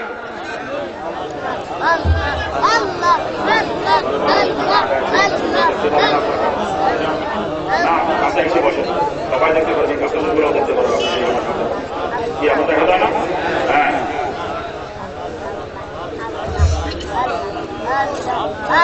আলহামদুলিল্লাহ। যারা দাঁড়িয়ে আছেন মেহরবানি করে বসে পড়েন, যারা দাঁড়িয়ে আছেন মেহরবানি করে বসেন। রাস্তার উপরে দোকানের সামনে এখন অনেক লোক চলাচল করতেছে, যদি মুসলমান হয়ে থাকেন আপনাদেরকে ময়দান আসতে হবে, যদি হিন্দু হয়ে থাকেন থাকতে পারবেন রাস্তায়, কোনো আপত্তি নেই আমার। মানে আগে বলছি হিন্দুরা দূরে থাকলে আমি কোনো আপত্তি করবো না, তো মুসলমান একটা দূরে থাকতে পারবে না। রাস্তার উপরে দোকানের সামনে কোনো মুসলমান থাকতে পারবে না, পরিষ্কার কথা আমার। মুসলমান হলে আপনাকে ময়দান আসতে হবে। আর এরপরও যারা ময়দানে না আসে দূরে থাকবে আমি ধরে নিতে পারি ওগুলো হয়তো বা, কিন্তু কি বলেন আপনাদের? হ্যাঁ মুসলমানদের পায়ে হাত রোধ করেছে বলে মুসলমান দূরে থাকার কথা নয়, কি ঠিক না? এরপরও যারা দূরে থাকবে আমি ধরে নেবো ওগুলো সত্যি সত্যি হিন্দু মনে হয়, কি বলেন? হ্যাঁ যারা মুসলমান তারা চলে আসবে ইনশাল্লাহ, কি বলেন? মুসলমান দূরে থাকবে না, চলে আসবে ইনশাল্লাহ। কি আপনারা যারা দাঁড়িয়ে আছেন বসতে পারেন না ভাইজান? ওই যে পিছন দিকে দাঁড়িয়ে আছেন বসেন মেহরবানি করে, পিছন দিকে জায়গা কিছু খালি হয়েছে বসেন মেহরবানি করে বসেন। আমার বাবাজিরা আলোচনা বেশি লম্বা করতে পারবো না, আমি যদি কম আলোচনা করি সেদিনও 3 ঘন্টা করি, কিন্তু আজকে করতে পারবো না। আজকে রাত্রি বেশি করছে আমার চেষ্টা যোগ থাকতে দেরি করে ফেলাইছে, এই জন্য আমি আলোচনা শর্ট করবো আজকে, কারণ ফজরের নামাজের দিকে খেয়াল রাখতে হবে, কি বলেন? আর আলোচনা তো এখন যত হয়েছে কোরআন হাদিসের আলোচনা হয়েছে, আমিও কোরআন হাদিসের বাইরে কিছু বলবো না, কথা ঠিক না? কোরআন হাদিসের আলোচনা একজন করলেই হয়েছে না, কি বলেন? আগেও আলোচনা হয়েছে, আমি সংক্ষিপ্ত করবো আমার আলোচনা, যেহেতু রাত একটু বেশি হয়ে গেছে, কি ঠিক আছে না? আবার একটু কালেকশনের সময় গেছে, মাদ্রাসার মাহফিল যেহেতু কালেকশনের দরকার আছে কিছু, না কি বলেন?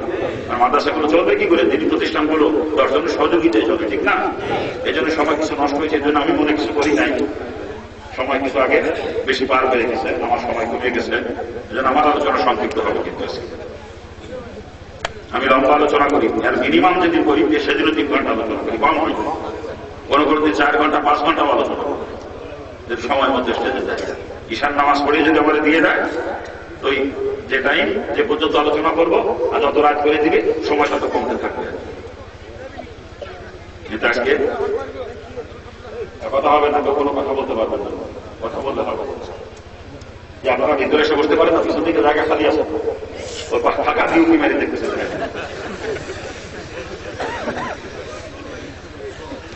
না, হিন্দুদের জন্য বসতে নিষেধ নেই, তো আগেই বলেছে ময়দান সকলের জন্যই না, কি বলেন? আসেন আলোচনা শুরু করবো। সময় নষ্ট করে দিচ্ছি, আসলে নষ্ট করি নাই, এতক্ষণ জমিন তৈরি করলাম, কি বলেন? এবার বলবো ইনশাল্লাহ, ঠিক আছে না? জমিন তৈরি না করে বসত বীজ বলে বসত খুব একটা ভালো হয় না।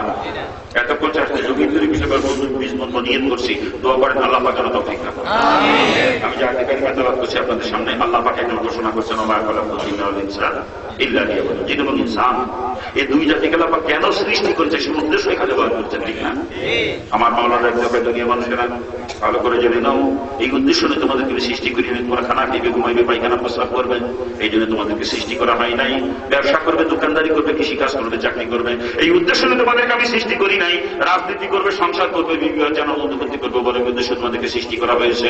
ইল্লা লিয়াবুদুন, একমাত্র আমি আল্লাহর ইবাদত করি উদ্দেশ্য তোমাদেরকে সৃষ্টি করা হয়েছে। চিৎকার দেব না সুবহানাল্লাহ। বলতেছেন এই কথা জোরে বলেন। অনেকের মনে প্রশ্ন আসতে পারে, আল্লাহ পাক যদি একমাত্র ইবাদতের জন্য সৃষ্টি করে থাকেন আর 24 ঘন্টা মসজিদে বসে বসে ইবাদতই করতে থাকি, তাহলে দুনিয়ার জিন্দেগি চলবে কি করে? স্বাভাবিক একটা প্রশ্ন, ঠিক না? আসলে ইবাদত যে কাকে আমরা বুঝি নেই। আমরা মনে করি নামাজ পড়া, রোজা রাখা, হজ করা, যাকাত দেওয়া, তার সদকা করা, কোরআন তেলাওয়াত করা, জিকির আজকার করা, এরকম কিছু কাজ ইবাদত, এরকম ধারণা আমাদের আছে, ঠিক না? এগুলো তো অবশ্যই ইবাদত, কোনো সন্দেহ নাই। কিন্তু শুধু এইগুলাই ইবাদত নয়। একজন মুসলমান তার হায়াতে শুরু থেকে নিয়ে মৌতের আগ মুহূর্ত পর্যন্ত যা কিছু করবে দুনিয়াতে সবই তার ইবাদত হবে, যদি সেটা রাসূলের তরিকা। বাবাজিরা ভালো করে বুঝতে হবে, মুসলমান খানা খাইবে, ঘুমাইবে, পায়খানা প্রস্রাব করবে, ব্যবসা করবে, দোকানদারি করবে, চাকরি করবে, কৃষি কাজ করবে, রাজনীতি করবে, সংসার করবে, বিবাহ চ্যানেল উন্নতি করবে, এমনকি মুসলমান স্বামী স্ত্রী মিলামিশা করবে। ওই কাজটাও যদি রাসূলের তরিকায় হয়ে যায়, এটা ইবাদত হয়ে যায়, ওদের লক্ষ লক্ষ নেকি মুসলমানের আমলনামা জমা হয়ে যায় কিয়ামতের ময়দানে। ওইটার কারণে মুসলমানের জন্য জান্নাতের একটা করা হয়ে যায়। চিৎকার দিয়ে বলো সুবহানাল্লাহ। অর্থাৎ যেই কাজের মধ্যে রাসূলের তরিকা আছে বাজার, ওটা রাসূলের তরিকায় করলে তখন ইবাদত হবে। আবার ওই কাজটাই যদি কখনো রাসূলের তরিকার খেলাফ হয়ে যায়, ওটাই কিন্তু আল্লাহর নাফরমানি হয়ে যাবে, ঠিক কিনা? বলে একটু উদাহরণ দিলে বুঝতে সহজ হবে। দেবো কি দেবো? আমরা দুনিয়ার মধ্যে সব থেকে খারাপ কাজ মনে করি পায়খানা প্রস্রাব করাকে, ঠিক না? এই পায়খানা প্রস্রাব যদি রাসূলের তরিকায় হয়ে যায় বাজার, তখন পায়খানা প্রস্রাব আর পায়খানা প্রস্রাব থাকে না, ওইটা ইবাদত হয়ে যায়। ওদের লক্ষ লক্ষ নেকি মুসলমানের আমলনামা জমা হয়ে যায় কিয়ামতের ময়দানে। ওই পায়খানা প্রস্রাবে মুসলমানকে জান্নাতে নিয়ে পৌঁছে দেয়। চিৎকার দিয়ে বলো সুবহানাল্লাহ। পক্ষান্তরে দুনিয়ার মধ্যে সব থেকে বড় ইবাদত মনে করি নামাজকে আমরা, ঠিক কিনা যারা বলেন? ও বাজার নামাজ আমার অতক্ষণ পর্যন্ত ইবাদত হবে যতক্ষণ পর্যন্ত আমার নামাজ রাসূলের তরিকায় হবে, ঠিক কিনা যারা বলেন? কিন্তু যদি আমার নামাজ রাসূলের তরিকার খেলাফ হয়ে যায়, তখন নামাজ আর ইবাদত থাকবে না, নামাজে যাবেন নাফরমানি, ওই নামাজই আমাকে কিয়ামতের ভিতরে জাহান্নামে নিয়ে পৌঁছে দেবে। চিৎকার দিয়ে বলেন নাউযুবিল্লাহ। আবার ভালো করে মনে রাখতে হবে বাজার, যেই কাজের মধ্যে রাসূলের তরিকা, সেটা রাসূলের তরিকায় করলে তখন ইবাদত হবে। আবার রাসূলের তরিকা খেলাফ যদি হয়ে যাবে, ওটাই কিন্তু নাফরমানি হয়ে যাবে, ঠিক কিনা যারা বলেন? আর একটা কথা স্মরণ রাখতে হবে বাজার, যেই কাজের মধ্যে রাসূলের তরিকা খুঁজে পাওয়া যায় না, রাসূল যেটা কোনদিন করেন না বা করতে বলেন নাই, ওইটাকে কিন্তু কোনোদিন ইবাদত বানানো সম্ভব না। ওটা হলো ডাইরেক্ট নাফরমানি, মুসলমান কাছেও কখনো যাইতে পারে না, ঠিক কিনা যারা বলেন? কি জোরে বলেন, ঠিক কিনা? আর একটা কথা স্মরণ রাখতে হবে বাজার, ইবাদতের পরিণতি জান্নাত, নাফরমানির পরিণতি কিন্তু জাহান্নাম, ঠিক কিনা যারা বলেন? আমার আল্লাহ কোরআনে পাকের মধ্যে পরিষ্কার ডাকলে জানিয়ে দেন, ফামাইয়া আমাল মিসকালা যারাতিন খায়রান ইয়ারা, যারা পরিমে ইবাদত যদি করো বান্দা, ওই ইবাদতের বদলে অবশ্যই তোমাকে দেওয়া হবে, তুমি কখনো থেকে বঞ্চিত হবে না। চিৎকার দিয়ে বলো সুবহানাল্লাহ। পরিমাণ নাফরমানি যদি করো বান্দা, ওই নাফরমানির শাস্তি অবশ্যই তোমাকে ভোগ করা লাগবে, তুমি কখনো তার থেকে নিষ্কৃতি পাইবা না। চিৎকার দিয়ে বলেন নাউযুবিল্লাহ। যদি বাজার জিন্দেগির কোন একটা কাজ আমার নাফরমানি না হইয়া যায়, সেদিকে সদা সতর্ক দৃষ্টি রেখে আমাকে দুনিয়া চলতে হবে, ঠিক কিনা যারা বলেন? আমি দুনিয়ার জিন্দেগিতে যা কিছু করবো সব ঠিক তোমার ইবাদত হওয়া লাগবে, কারণ মাওলা আমাকে সৃষ্টি করেছে একমাত্র ইবাদতের জন্য, অন্য কোনো কাজের জন্য মাওলা সৃষ্টি করে না, ঠিক কিনা? অর্থাৎ যা কিছু করবো দুনিয়াতে সব কিন্তু ইবাদত হওয়া লাগবে, ঠিক না? আমার পুরা জিন্দেগিটা মাহবুদের দরবারে ইবাদত হিসেবে গ্রহণযোগ্য হওয়া লাগবে। আর জিন্দেগি তখনই মাহবুদের দরবারে ইবাদত হিসেবে গ্রহণযোগ্য হবে যখন আমার জিন্দেগি রাসূলের তরিকায় পরিচালিত হবে, ঠিক কিনা? এদের বলেন ঠিক কিনা? আমরা পায়খানা প্রস্রাব করি না? কি করি না? পায়খানা প্রস্রাব না করলে তো বেঁচে থাকা যাবে না, যাবে? বাধ্যতামূলক করাই লাগবে, ঠিক কিনা? আরে দুনিয়াটা পায়খানা প্রস্রাব করারই জায়গা। আমাদের আদি পিতা হযরত আদম আলাইহিস সালাম সৃষ্টি করে জান্নাতের ভিতরে রাখছিলেন এবং জান্নাতে যাবতীয় নিয়ামত আল্লাহ পাক আদমের জন্য উন্মুক্ত করে দিয়েছিলেন। শুধুমাত্র একটা গাছ দেখালে পাক বলছে, আদম রে ওই গাছের কাছেও কখনো যাইবা না। হযরত আদম যতদিন জান্নাতের ভিতরে ছিলেন যা ইচ্ছা খেয়েছেন, যা মন চেয়েছে পান করেছেন, কিন্তু কোনদিন পায়খানা প্রস্রাবের বেগ আসে নাই। উপরের দিকে তাকে একটা ঢেকুর দিয়েছেন, ঢেকুরের সঙ্গে ভিতর থেকে মেষ কম্বরে গ্রাম রয়েছে, সব ফিনিশ হয়ে গেছে, ঠিক কিনা? কিন্তু আদম যদি নিষেধ কাপড়ে নিষেধ কাছে ফল খেয়ে ফেলে দিলেন, ওই দিনে ঢেকুরে কোনো কাম হয় না। এখন আদমের তলপেটে সব দর্শন করেছে, পায়খানা প্রস্রাবের বেগ আসতেছে, কিন্তু আদমদের আগে কোনোদিন পায়খানা প্রস্রাব করে নাই, করছে না। নতুন একটা পরিস্থিতির শিকার আদম, নতুন একটা অবস্থার সম্মুখীন, কথা ঠিক কিনা? এখন বাবুদের স্মরণ হয়েছে, বাবুদের মতো তলপেটে চাপ দিয়েছে, এখন আমি কি করবো? আমার মাওলাই তো বুঝছে আদম কামটা কি করছে, মাওলাই বোঝে নাই। কি মাওলাই বোঝে নাই? আমার মাওলাটা আপনি আদমকে বুঝি যেটা নিষেধ করছিলাম, নিশ্চয় শয়তানে তো তখন সেটা করে ফেলাইছো, আর ভুল কাপড় করছে তো মানতে উপায় নাই। এখন আর ঢেকুরে কোনো কাম হবে না, এখন তোমার পায়খানা প্রস্রাব করা লাগবে। কিন্তু আদম ভালো করে জেনে নাও, আমার জান্নাতে না পাকি কোনো স্থান নাই, পায়খানা প্রস্রাব করার কোনো জায়গা আমার জান্নাতের মধ্যে নাই। অর্থাৎ যেটা পায়খানা প্রস্রাব করার জায়গা, এখন তোমার সেইখানে যাওয়া লাগবে। আদম আলাইহিস সালাম দুনিয়াতে আসলেন কিসের জন্য? কিসের জন্য? পায়খানা প্রস্রাব করার জন্য। দুনিয়াটা পায়খানা প্রস্রাবখানা, ল্যাট্রিন টয়লেট। আর বাড়িগুলো জান্নাতে। বাড়ি কোন জায়গায়? জান্নাতে। দুনিয়া হলো পায়খানা প্রস্রাবখানা। কি বলেন? পায়খানা প্রস্রাব করার জন্যই কিন্তু আদমের দুনিয়াটা আগমন, ঠিক কিনা? এজন্য বলেন ঠিক কিনা?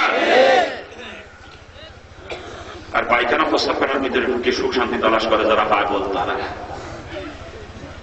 বুদ্ধিমান মানুষ কখনো পায়খানা প্রস্রাব করে সুখ শান্তি খোঁজে না, কারণ সে জানে যে থাকার জায়গাটা নয়, জরুরত শেষ হলে এখান থেকে বের হয়ে যাওয়া লাগবে, ঠিক কিনা? সেই বুদ্ধিমান মানুষ বর্তমান সমাজে খুঁজে পাওয়া খুব কষ্ট। আমার মনে হয় লাখে একজন পাওয়া যাবে কিনা সন্দেহ আছে। এরা দুনিয়ার সুখকেও সুখ মনে করে না, দুনিয়ার কষ্টকেও কষ্ট মনে করে না, তারাই হলো প্রকৃত বুদ্ধিমান। আর আমরা যারা দুনিয়ার উপর ল্যাট্রিন টয়লেটের মধ্যে, পায়খানা প্রস্রাবখানার মধ্যে সুখ শান্তি তালাশ করতেছি, আমরা সব পাগলের গোষ্ঠী। বাবা যান, থাকার জায়গাটা নয়, কেউ থাকতে পারে নাই, আমি আপনিও পারবো না, কথা ঠিক কি? আজকে আপনার ভালোই নাই, আপনার দাদা নাই, আপনার বাপ নাই, আপনাকেও চলে যাওয়া লাগবে। আর চলে যে যেতে হবে, কেউ কিছু নিয়েও যাইতে পারবো না। কেউ কিছু নিয়ে যেতে পারছে? পারছে কেউ কিছু নিয়ে যেতে? আপনার দলে যখন মরছিল, তার সঙ্গে কয় লক্ষ টাকা দিয়েছিলেন কবরে? আপনার দাদা যখন মরছে, কয়তলা বিল্ডিং দিয়েছিলেন কবরে তার সাথে? আপনার বাপ যখন মরছে, কত বিঘে জমি দিয়েছেন তার সাথে? কি আমার কথা বোঝেন না? আপনার সঙ্গে কিছু দেওয়া হবে না, বাজার খালি হাতে চলে যেতে। যদি তকদিরে থাকে 3 টুকরা সাদা কাপড়, তার বেশি। আর তকদিরে যদি না থাকে, ওই 3 টুকরা সাদা কাপড়ও নিয়ে যাইতে পারবে না দুনিয়া থেকে। কি বলেন? জোরে বলেন। আপনি গেছেন সমুদ্র ভ্রমণে, জাহাজ ডুবিতে মারা গেছেন, কাপড়ে কাপড় নিতে পারছেন না? হ্যাঁ, সুন্দরবন ভ্রমণে গিয়েছেন, বাঘে খাইছে আপনাকে, কাপড়ে কাপড় ছুটছে আপনার কপালে? বিদেশে রওনা করছেন আপনি, প্লেন ক্রাশ থেকে মারা গেছেন, কাপড়ে কাপড় পাইছেন? হ্যাঁ, তকদিরে যদি না থাকে ওই 3 টুকরা কাপড়ও নিতে পারবেন না। তকদিরে থাকলে বেশি থেকে বেশি 3 টুকরা কাপড়, তার বেশি আর কিছু নাই, কথা ঠিক কিনা? মাথায় যদি একটা সুতা থাকে, গায়ে শীতে কাটি বের করে রাখবে, নিতে দিবে না সুতার কাছে। গায়ে গেঞ্জি ছিল, ওই অবস্থায় মারা গেছে, গেঞ্জিটা এখন শক্ত হয়ে গেছে, গেঞ্জি বুঝতে পারতেছে না, গায়ে শীতে কাটি আলাপ করে রাখবে, ওটাও নিতে দিবে না, কথা ঠিক না? জোরে বলেন। তকদিরে থাকলে 3 টুকরা সাদা কাপড়, তার বেশি না। যেখানে থাকতেও পারবো না, আর যেখান থেকে কিছু নিয়েও যাইতে পারবো না, এখানে সুখ এবং কষ্টই বা কি? আসল সুশান্তি জায়গা তো ওইটা, যেখানে আমাকে চিরস্থায়ী থাকা লাগবে, ঠিক কিনা? যেটা বলেন ঠিক কিনা? আর এই বুঝটা পাওয়া বড় কঠিন এই বুঝ পাওয়া। আর এই বুঝটা যদি কেউ একবার পেয়ে যায়, তার দুনিয়ার জিন্দেগিও কামিয়াব, আখিরাতের জিন্দেগিও কামিয়াব। আল্লাহ পাক সকলকেই বুঝ দান করুন। জোরে কান না। ও বাজান, থাকতে পারবো না এখানে, আর কিছু নিয়েও যাইতে পারবো না, ঠিক কিনা? আমার এলাকা একটা কথা বলে, আপন বুঝ পাগলও বোঝে। আপনাকে এলাকা বলে নাকি? তবে আপন বুঝ পাগলও বোঝে, কিন্তু আমরা পাগলের থেকেও খারাপ আপন বুঝ বুঝি না। পাগলের থেকেও নিকৃষ্ট আমরা আপন বুঝ বুঝি না। আজকে বাড়ি গাড়ি সম্পদ ব্যাংক ব্যালেন্স এগুলো নিয়ে পাগল করা হয়ে গেছে। ওগুলো যে আমার না, এইটাও আমাদের কাজ করে না। কি কর? এই যে বাড়িতে 4 তলা বিল্ডিং করছেন, জমি কিনছেন 200 একর, ব্যাংকে টাকা জমাইছেন 22 লক্ষ, ওর কিছু আপনি কবর নিয়ে যাইতে পারবেন? ওর কিছু আপনার না, কিছু না। এখন সম্পদ হলে সব পরে সম্পদ নিয়ে মাতামাতি করতে চেয়েছে। পরে সম্পদ দিয়ে আপন বুঝবুঝি না, পরে তা নিয়ে মাতামাতি করি, ঠিক কিনা? হ্যাঁ, এতক্ষণ মন্ত্রী সাহেব চিল্লাইলো 10,000 টাকা কিনা দেবেন, 5,000 টাকা কিনা দেবেন, একটা লোক পাইতে পারবেন না। এ বিয়াকেলের গোষ্ঠী সম্পদ সব কবর নিয়ে যাস, বিয়াকেলের গোষ্ঠী তবে প্রত্যেকের কাপড়ে কাপড়ে পকেট বানায় দিবি কবর। বিয়াকেলের গোষ্ঠী বিয়াকেলের দল বলে দিয়ে কবর যাবি। এই মাদ্রাসাতে 10,000 টাকা তুই দিয়ে আসছি বিয়াকেল, ওইটা তো নিজের সম্পদে তুই বল পাইস, বোঝো এটা? তুই তো পাগলের থেকেও খারাপ নেই বিয়াকেল। পাগলও আপন বুঝ বোঝে, তুই আপন বুঝ বুঝিস না। তুই পরে সম্পদ জমা করতেছ দুনিয়ার বুকে, বিয়াকেল নিজের সম্পদের খবর নাই। এটা তো আখেরাতের ব্যাংক ব্যালেন্স হইতো আজকে। এই 5,000 10,000 দিয়ে টাকা দুনিয়ায় থাকতে নিজের হাতে যেটা দিনে রাস্তা ব্যয় করবা, ওটা তোমার নিজের, ওটা তোমার আখেরাতের ব্যাংক ব্যালেন্স, ওইটা তোমার নিজের। আর এই যে বাড়ি গাড়ি জায়গা সম্পত্তি যা কিছু করতেছো, ও কিচ্ছু তোমার না। এখন চোখ বন্ধ হয়ে যাবে, সব চোখ পড়ে থাকবে, তুমি চলে যাবা খালি হাতে। কি নিয়ে মাইতে আসো আজকে? পরের সম্পদ নিয়ে মাতামাতি করতেছো। ও বাড়ি তোমার না, ও গাড়ি তোমার না, ও জায়গা সম্পত্তি তোমার কিচ্ছু না, ওগুলো সব পরের। এখন চোখ বন্ধ হয়ে যাবে, সব ভাগ করা হয়ে যাবে কালকে। আজকে পরের সম্পদ নিয়ে মাতামাতি করতেছি। পাগলের থেকে অনেক নিকৃষ্ট আমরা। পাগলও আপন বুঝ বোঝে, আমরা আপন বুঝ বুঝি না। কি ওয়াজ করবো আপনাদের এলাকায়? নোয়াখালীর দেশ, আলেম ওলামার দেশ, সারা দেশ চালাইছে এখানে নোয়াখালী হুজুর। আমাদের দেশে প্রত্যেক বছর যে ইমাম ছিল নোয়াখালী হুজুর, ছোট কালে আমরা দেখছি। এখন অবশ্য প্রত্যেক এলাকায় আলেম হয়ে গেছে, এখন নোয়াখালী হুজুরের এলাকায় না। নোয়াখালী এলাকা আলেম ওলামার দেশ। 10,000 টাকা 5,000 টাকা মাদ্রাসায় দিতে পারলেন না, ওই টাকা নিয়ে কবরে যাইয়েন, বিয়াকেলের গোষ্ঠী কবরে নিয়ে যাইয়েন, কাপড়ে কাপড় বানা দিতে, পকেট বানা দিতে কব, প্রত্যেকের কাপড়ে কাপড়ে বিয়াকেলের গোষ্ঠী। পরে সম্পদ জড়ো করার জন্য পাগল করা হয়ে গেছে। সুদ ঘুষ হারাম হালালে কোন তমিজ নাই বদমাইশের দল। সম্পদ জোগাড় করার জন্য হারাম হালালে তমিজও করতেছে না, নিজে জাহান্নামের কি হইতেছে পরে সম্পদ জোগাড় করার জন্য। অবৈধ পন্থা সম্পদ জড়ো করে ফিরে যাচ্ছে পরের জন্য, তুই নিজে জাহান্নামের কি হইতেছে বদমাইশ। এত নিকৃষ্ট হয়েছ, পাগলের থেকেও খারাপ তোরা বিয়াক্কেলের গোষ্ঠী। মুসলমানের গোষ্ঠী, তোরা পাগলের থেকেও নিকৃষ্ট।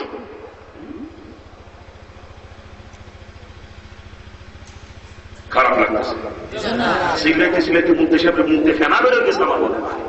একটা লোক কইতে পারলো না আমি 10,000 টাকা দেবো, একটা লোক কইতে পারলো না 5,000 টাকা দেবো। বিয়াক্কেলের গোষ্ঠী, ইয়ে কবরে যাস, ইয়ে কবরে যাস, তোর কবরে দিয়ে দিতি কব সব। বিয়াক্কেলের গোষ্ঠী কার জন্য ফেলে দেখতেছ? ওগুলো পরের, ওগুলো তোমার না। তোমার কবরটাও ঠিক তোমার নিজের জায়গায় হবে না। এখন চোখ বন্ধ হয়ে গেলে জায়গা সম্পত্তি কিছু তোমার না, ওগুলো ওয়ারিসদের। তোমার কবরটাও ওয়ারিসের জায়গায় হবে, নিজের জায়গায় কারো কবরও হয় না দুনিয়াতে। এইটুকু বোঝো না? মুসলমান হয়েছে তোমরা বিয়াক্কেলের গোষ্ঠী, এইটুকু বোঝো না? কি ওয়াজ করবো তোমাকে নিয়ে বিয়াক্কেলের গোষ্ঠী?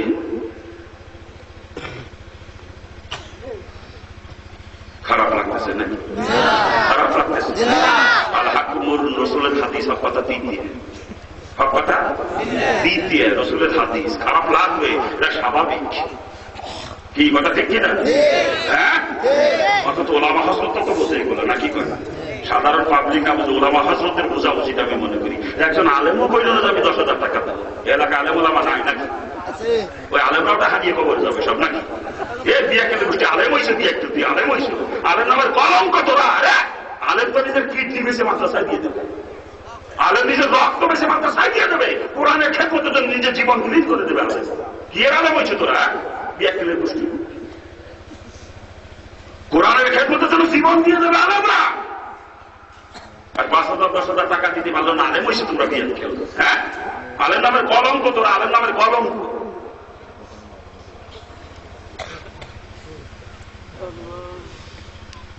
খারাপ লাগতেছে। আলোচনা করতেছিলাম দুনিয়াটা পায়খানা প্রস্রাবখানা ল্যাট্রিন টয়লেট, কি বলে? কি বলে? দুনিয়াটা পায়খানা প্রস্রাবখানা। পায়খানা প্রস্রাব না করলে দুনিয়া বেঁচে থাকা যাবে না, যাবে বাধ্যতামূলক করাই লাগবে, ঠিক কিন্তু। ওদিকে মালাকা বান্ধা ধরে পায়খানা প্রস্রাব করার সৃষ্টি করি নাই, আমি তোকে সৃষ্টি করেছি পত্রমার ইবাদতের জন্য, কি ঠিক কিন্তু। এদিকে পায়খানা প্রস্রাব না করলে আমার চলবে না, বাধ্যতামূলক করাই লাগবে। আল্লাহ পায়তো ওইটার জন্য বানাই নাই, বানাইছি ইবাদতের জন্য। এখন যদি করাই লাগে পায়খানা প্রস্রাব, ইবাদত বানাইয়া করা লাগবে, ঠিক কিনা? বলেন ঠিক কিনা? ইবাদত যখন যখন পায়খানা প্রস্রাব রাসূলের তরিকায় হবে, ঠিক কিনা? এই পায়খানা প্রস্রাব রাসূলের তরিকা আছে তো? রাসূল পায়খানা প্রস্রাব করছেন তো? মুসলমান কেমনে পায়খানা প্রস্রাব করছেন বাজার কিতাবের মধ্যে যে হুজুর যখন পায়খানা প্রস্রাবখানায় যেতেন খালি পেয়ে খালি এবং খালি মাথায় যান নাই, পায়ে জুতো রাখছেন, শরীরে কাপড় রাখছেন, মাথায় টুপি রাখছেন, খালি পেয়ে খালি এবং খালি মাথায় পায়খানা প্রস্রাবখানা যা মুসলমানের জন্য কিন্তু সম্পূর্ণরূপে নিষিদ্ধ।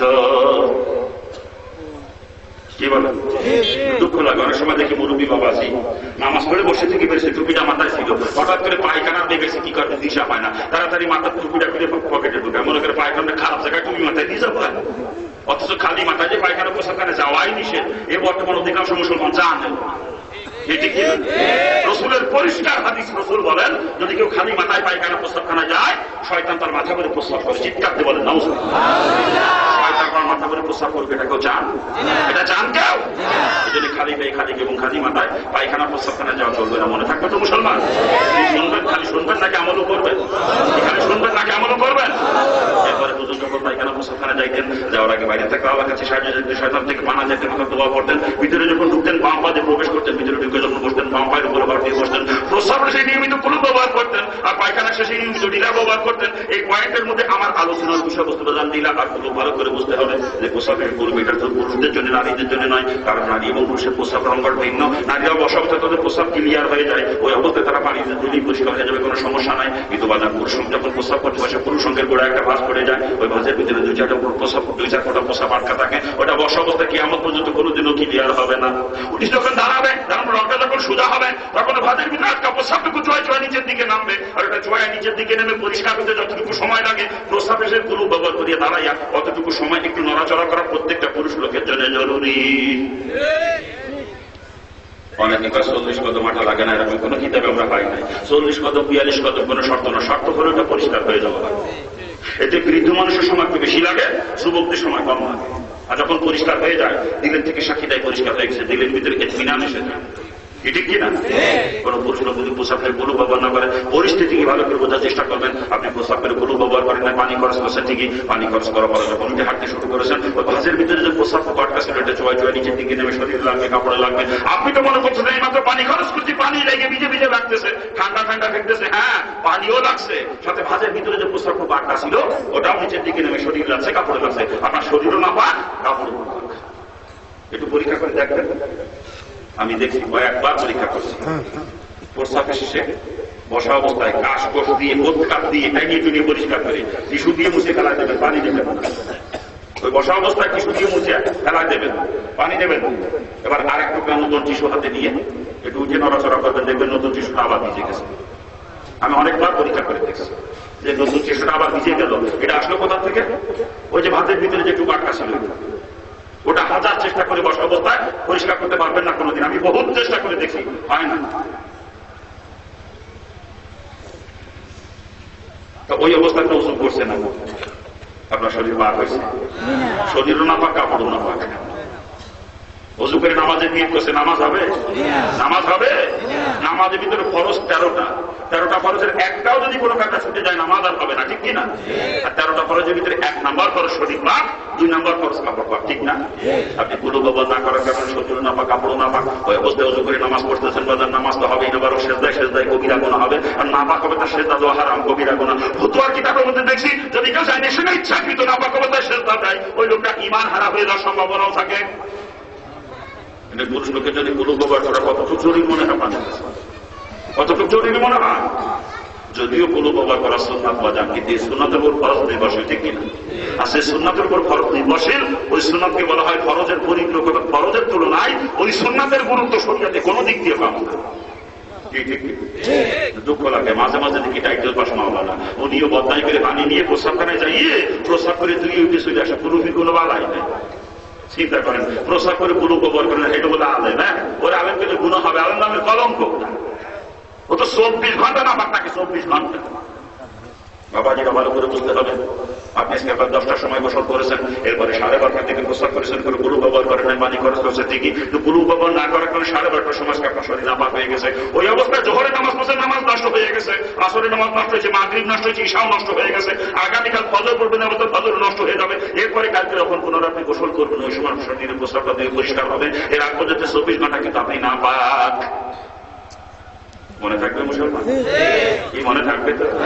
আর পায়খানা সে ঢিলা বাজান, নারী পুরুষ সকলের জন্য সমান প্রযোজ্য, কমপক্ষে 3টা ঢিলে ব্যবহার করা লাগবে। 3টা শেষের সঙ্গে ময়লা থাকা গেলে আরো 2 ট্যাবলেট 5টা হয়ে যাবে। ওই 5টা শেষের সঙ্গে ময়লা থাকা গেলে আরো 2 ট্যাবলেট 7টা হবে। অর্থাৎ 3টা দিয়ে শুরু করতে হবে। দেখি যতক্ষণ ঢিলার সঙ্গে ময়লা দেখা যাবে ততক্ষণ বেজোর সংখ্যা ঢিলা ব্যবহার করতে হবে। কারণ ঢিলা দিয়ে ময়লাটা পরিষ্কার করে নিতে হবে, যাতে পানি খরচ করতে গেলে হাতে ময়লা না লাগে। আমরা তোদেরকে ঘৃণা করি না? কোন জন্য ঘৃণা করি বলেন তো? পায়খানা পরিষ্কার করে তোদের দোষ নাকি? কোনো মেথর কোনো দিন হাত দিয়ে পায়খানা সারে না, বেলচার দিয়ে ময়লা উঠে বাতিতে রেখে বাতির আন্টা ধরে ফেলে দেয়, ঠিক না? তারপরেও শহর এলাকার বাচ্চাদেরকে আমি দেখছি যে ডাক্তাররা রুগী অপারেশন করার সময় এক ধরনের রাবারের মোজা ব্যবহার করা হয়, যেটাকে বলা হয় গ্লোভস। আমি শহর এলাকার বাচ্চাদেরকে দেখছি 2 হাতে গ্লোভস লাগাতে ল্যাট্রিন পরিষ্কার করে। আর গ্রাম এলাকার বাচ্চাদেরকেও দেখছি যদি কোনো প্রয়োজনে ল্যাট্রিনের ভিতরে হাত দেওয়াই লাগে, আগে পলিথিনের ভিতরে হাত ঢুকাই, এরপরে হাত দেয়, তার আগে দেয়। কি কথা ঠিক না? অর্থাৎ মেথর হাত দিয়ে পায়খানা সারে না। তারপরেও মেথরকে আমরা ঘৃণা করি। একজন মেথর সঙ্গে যদি একজন থেকে খানা দেয়, জানতে পারলে কেউ খাইতে রাজি হবো না। কথা ঠিক কি? বাবাজিরা ভালো করে বুঝতে হবে, মেথর হাত দিয়ে পায়খানা সারে না, তারপরেও তাকে তো ঘৃণা করি। আর আমি যদি পায়খানা করে ঢিলা ব্যবহার না করে থাকি, ওই পানি খরচ সময় নিজের হাতে নিজের পায়খানা প্রতিদিন আমি জানতেছি, আমি কিন্তু মেথরের থেকে বেশি নিকৃষ্ট। বিয়ে তেলের গোষ্ঠী দিলে ব্যবহার করে না, কি সুন্দর হাতে পায়খানা সারে না, ঘৃণা লাগে না? বদমাইশ, ওই মেথর থেকে অনেক খ্রিস্ট বদমাইশ। হাতে পায়খানা সারকার কত সুন্দর বিয়ে খেলে। শুধু তাই না বাচ্চা, মানুষের হাতে তালতে লক্ষ লক্ষ ছিদ্র আছে, বিশ্বাস করেন আমার কথা? যদি কারো বিশ্বাস না, পরীক্ষা করে দেখবেন, বলে যাচ্ছে। অনুবীক্ষণ যন্ত্র বলে যেটাকে, মাইক্রোস্কোপ, ওর উপর হাতে তাকায় দেখবেন হাতে তালতে কত ছিদ্র নিজে চোখে আপনি দেখতে পারবেন। আর পায়খানার সঙ্গে এক ধরনের তৈলাক্ত পদার্থ থাকে, যেটা হাতের ছিদ্রের ভিতরে প্রবেশ করে। সাবান দিয়ে হাত ধুলো সেটা হাতের থেকে যাবে না, ছাই দিয়ে মাজতেও যাবে না, মাটির সঙ্গে হাত দিয়ে বসলে ওটা হাত থেকে যাবে না। যখন কোনো কঠিন পরিশ্রম করবেন, কঠিন কোনো পরিশ্রম করার পর যখন আপনার হাতে তালু ঘামবে, ওই ছিদ্রের ভিতর দিয়ে ঘামবে হবে, তখন ঘামের সঙ্গে ময়লাটা হবে। আর যতক্ষণ হাতে তালু না ঘামবে, ততক্ষণ পায়খানা হাতের ভিতরেই থেকে যাবে। আর এই বিষয়টা একজন এমবিবিএস ডাক্তার আমাকে পরীক্ষা করে দেখাইছে নাকি। ডাক্তার সাহেব একজন তবলিগের বোমা দেখে, আল্লাহওয়ালা মানুষ। আমি একদিন আসরের নামাজ পড়ার পরে হাট দেখতে গেছি ডাক্তার সাহেবের চেম্বারে। চেম্বারে ঢোকার সময় গেটের থেকে জোরে সালাম দিয়েছি আমি। ডাক্তার সাহেব ভিতর থেকে আমার কণ্ঠ শুনেই টের পাইছেন আমি গেছি। সালামের জবাব দিয়ে বলতেছে, মৌলানা সাহেব আসছেন তো? একটা রুগী দেখতেছি, মৌলানা সাহেব একটু বসেন, আসতেছি রুগী দেখা শেষ করে। আমি ওই টেবিলে বসলাম, ডাক্তার সাহেবের পিয়ন আমার খবরের কাগজ দিল আর এক কাপ চা দিল। আমি চা খাইতেছি, পেপার পড়তেছি। ইতিমধ্যে দেখি ডাক্তার সাহেবের কামরা থেকে রুগী বের হয়ে চলে গেল। পিছনে পিছনে ডাক্তার সাহেব বের হলেন, বের হয়ে আমার সঙ্গে কোনো কথা না বলে ভিতরে চলে গেলেন। একটু পরে আবার বের হয়ে আসছেন। যখন বের হয়ে আসছেন, তখন ডাক্তার সাহেবের এক হাতে একটা মাইক্রোস্কোপ আর এক হাতে একটু কলার পাতা। কলার পাতা ছিলেন? ওই যে কলার পাতা ডাক্তার সাহেবের কাছে আমি লক্ষ্য করে দেখলাম, পাতার উপরে 3-4 ফোঁটা পরিমাণে একটু ময়লা ময়লা পানি, গোলা গোলা দুধের পানি। ডাক্তার সাহেব মাইক্রোস্কোপ টেবিলের উপরে রেখে পাতা মাইক্রোস্কোপে দিয়ে আমাকে বলতে, হুজুর চোখ দিয়ে দেখেন তো। আমি মাইক্রোস্কোপে চোখ রেখে দেখি যে আগে দেখলাম 3-4 ফোঁটা পরিমাণে ময়লা পানি, এখন মাইক্রোস্কোপের মধ্যে দেখা যায় এতখানি, এবং ওর মধ্যে থাকা পায়খানা বাঁচতেছে। আমি দেখে আশ্চর্য হয়ে গেলাম। জিজ্ঞেস করলাম, ডাক্তার সাহেব ব্যাপারটা বুঝলাম না কিছু, একটু ময়লা যুক্ত পানি দেখছিলাম, এখন যে শুধু পায়খানা দেখতেছি ওর মধ্যে।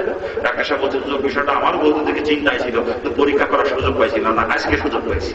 এই কিছুক্ষণ আগে আর একটা রুগী আসছিল চেম্বারে, হঠাৎ করে রুগীটা বেচাইন অবস্থায় ঘামতে শুরু করলো, আর আমার দিলের ভিতরে খেয়াল আসলো। তখন আমি চাকু দিয়ে ওই রুগীর বামাকে তালুর ঘাম পরিষ্কার করে উঠে রাখছি পাতার উপরে ঠেলে ঘাম।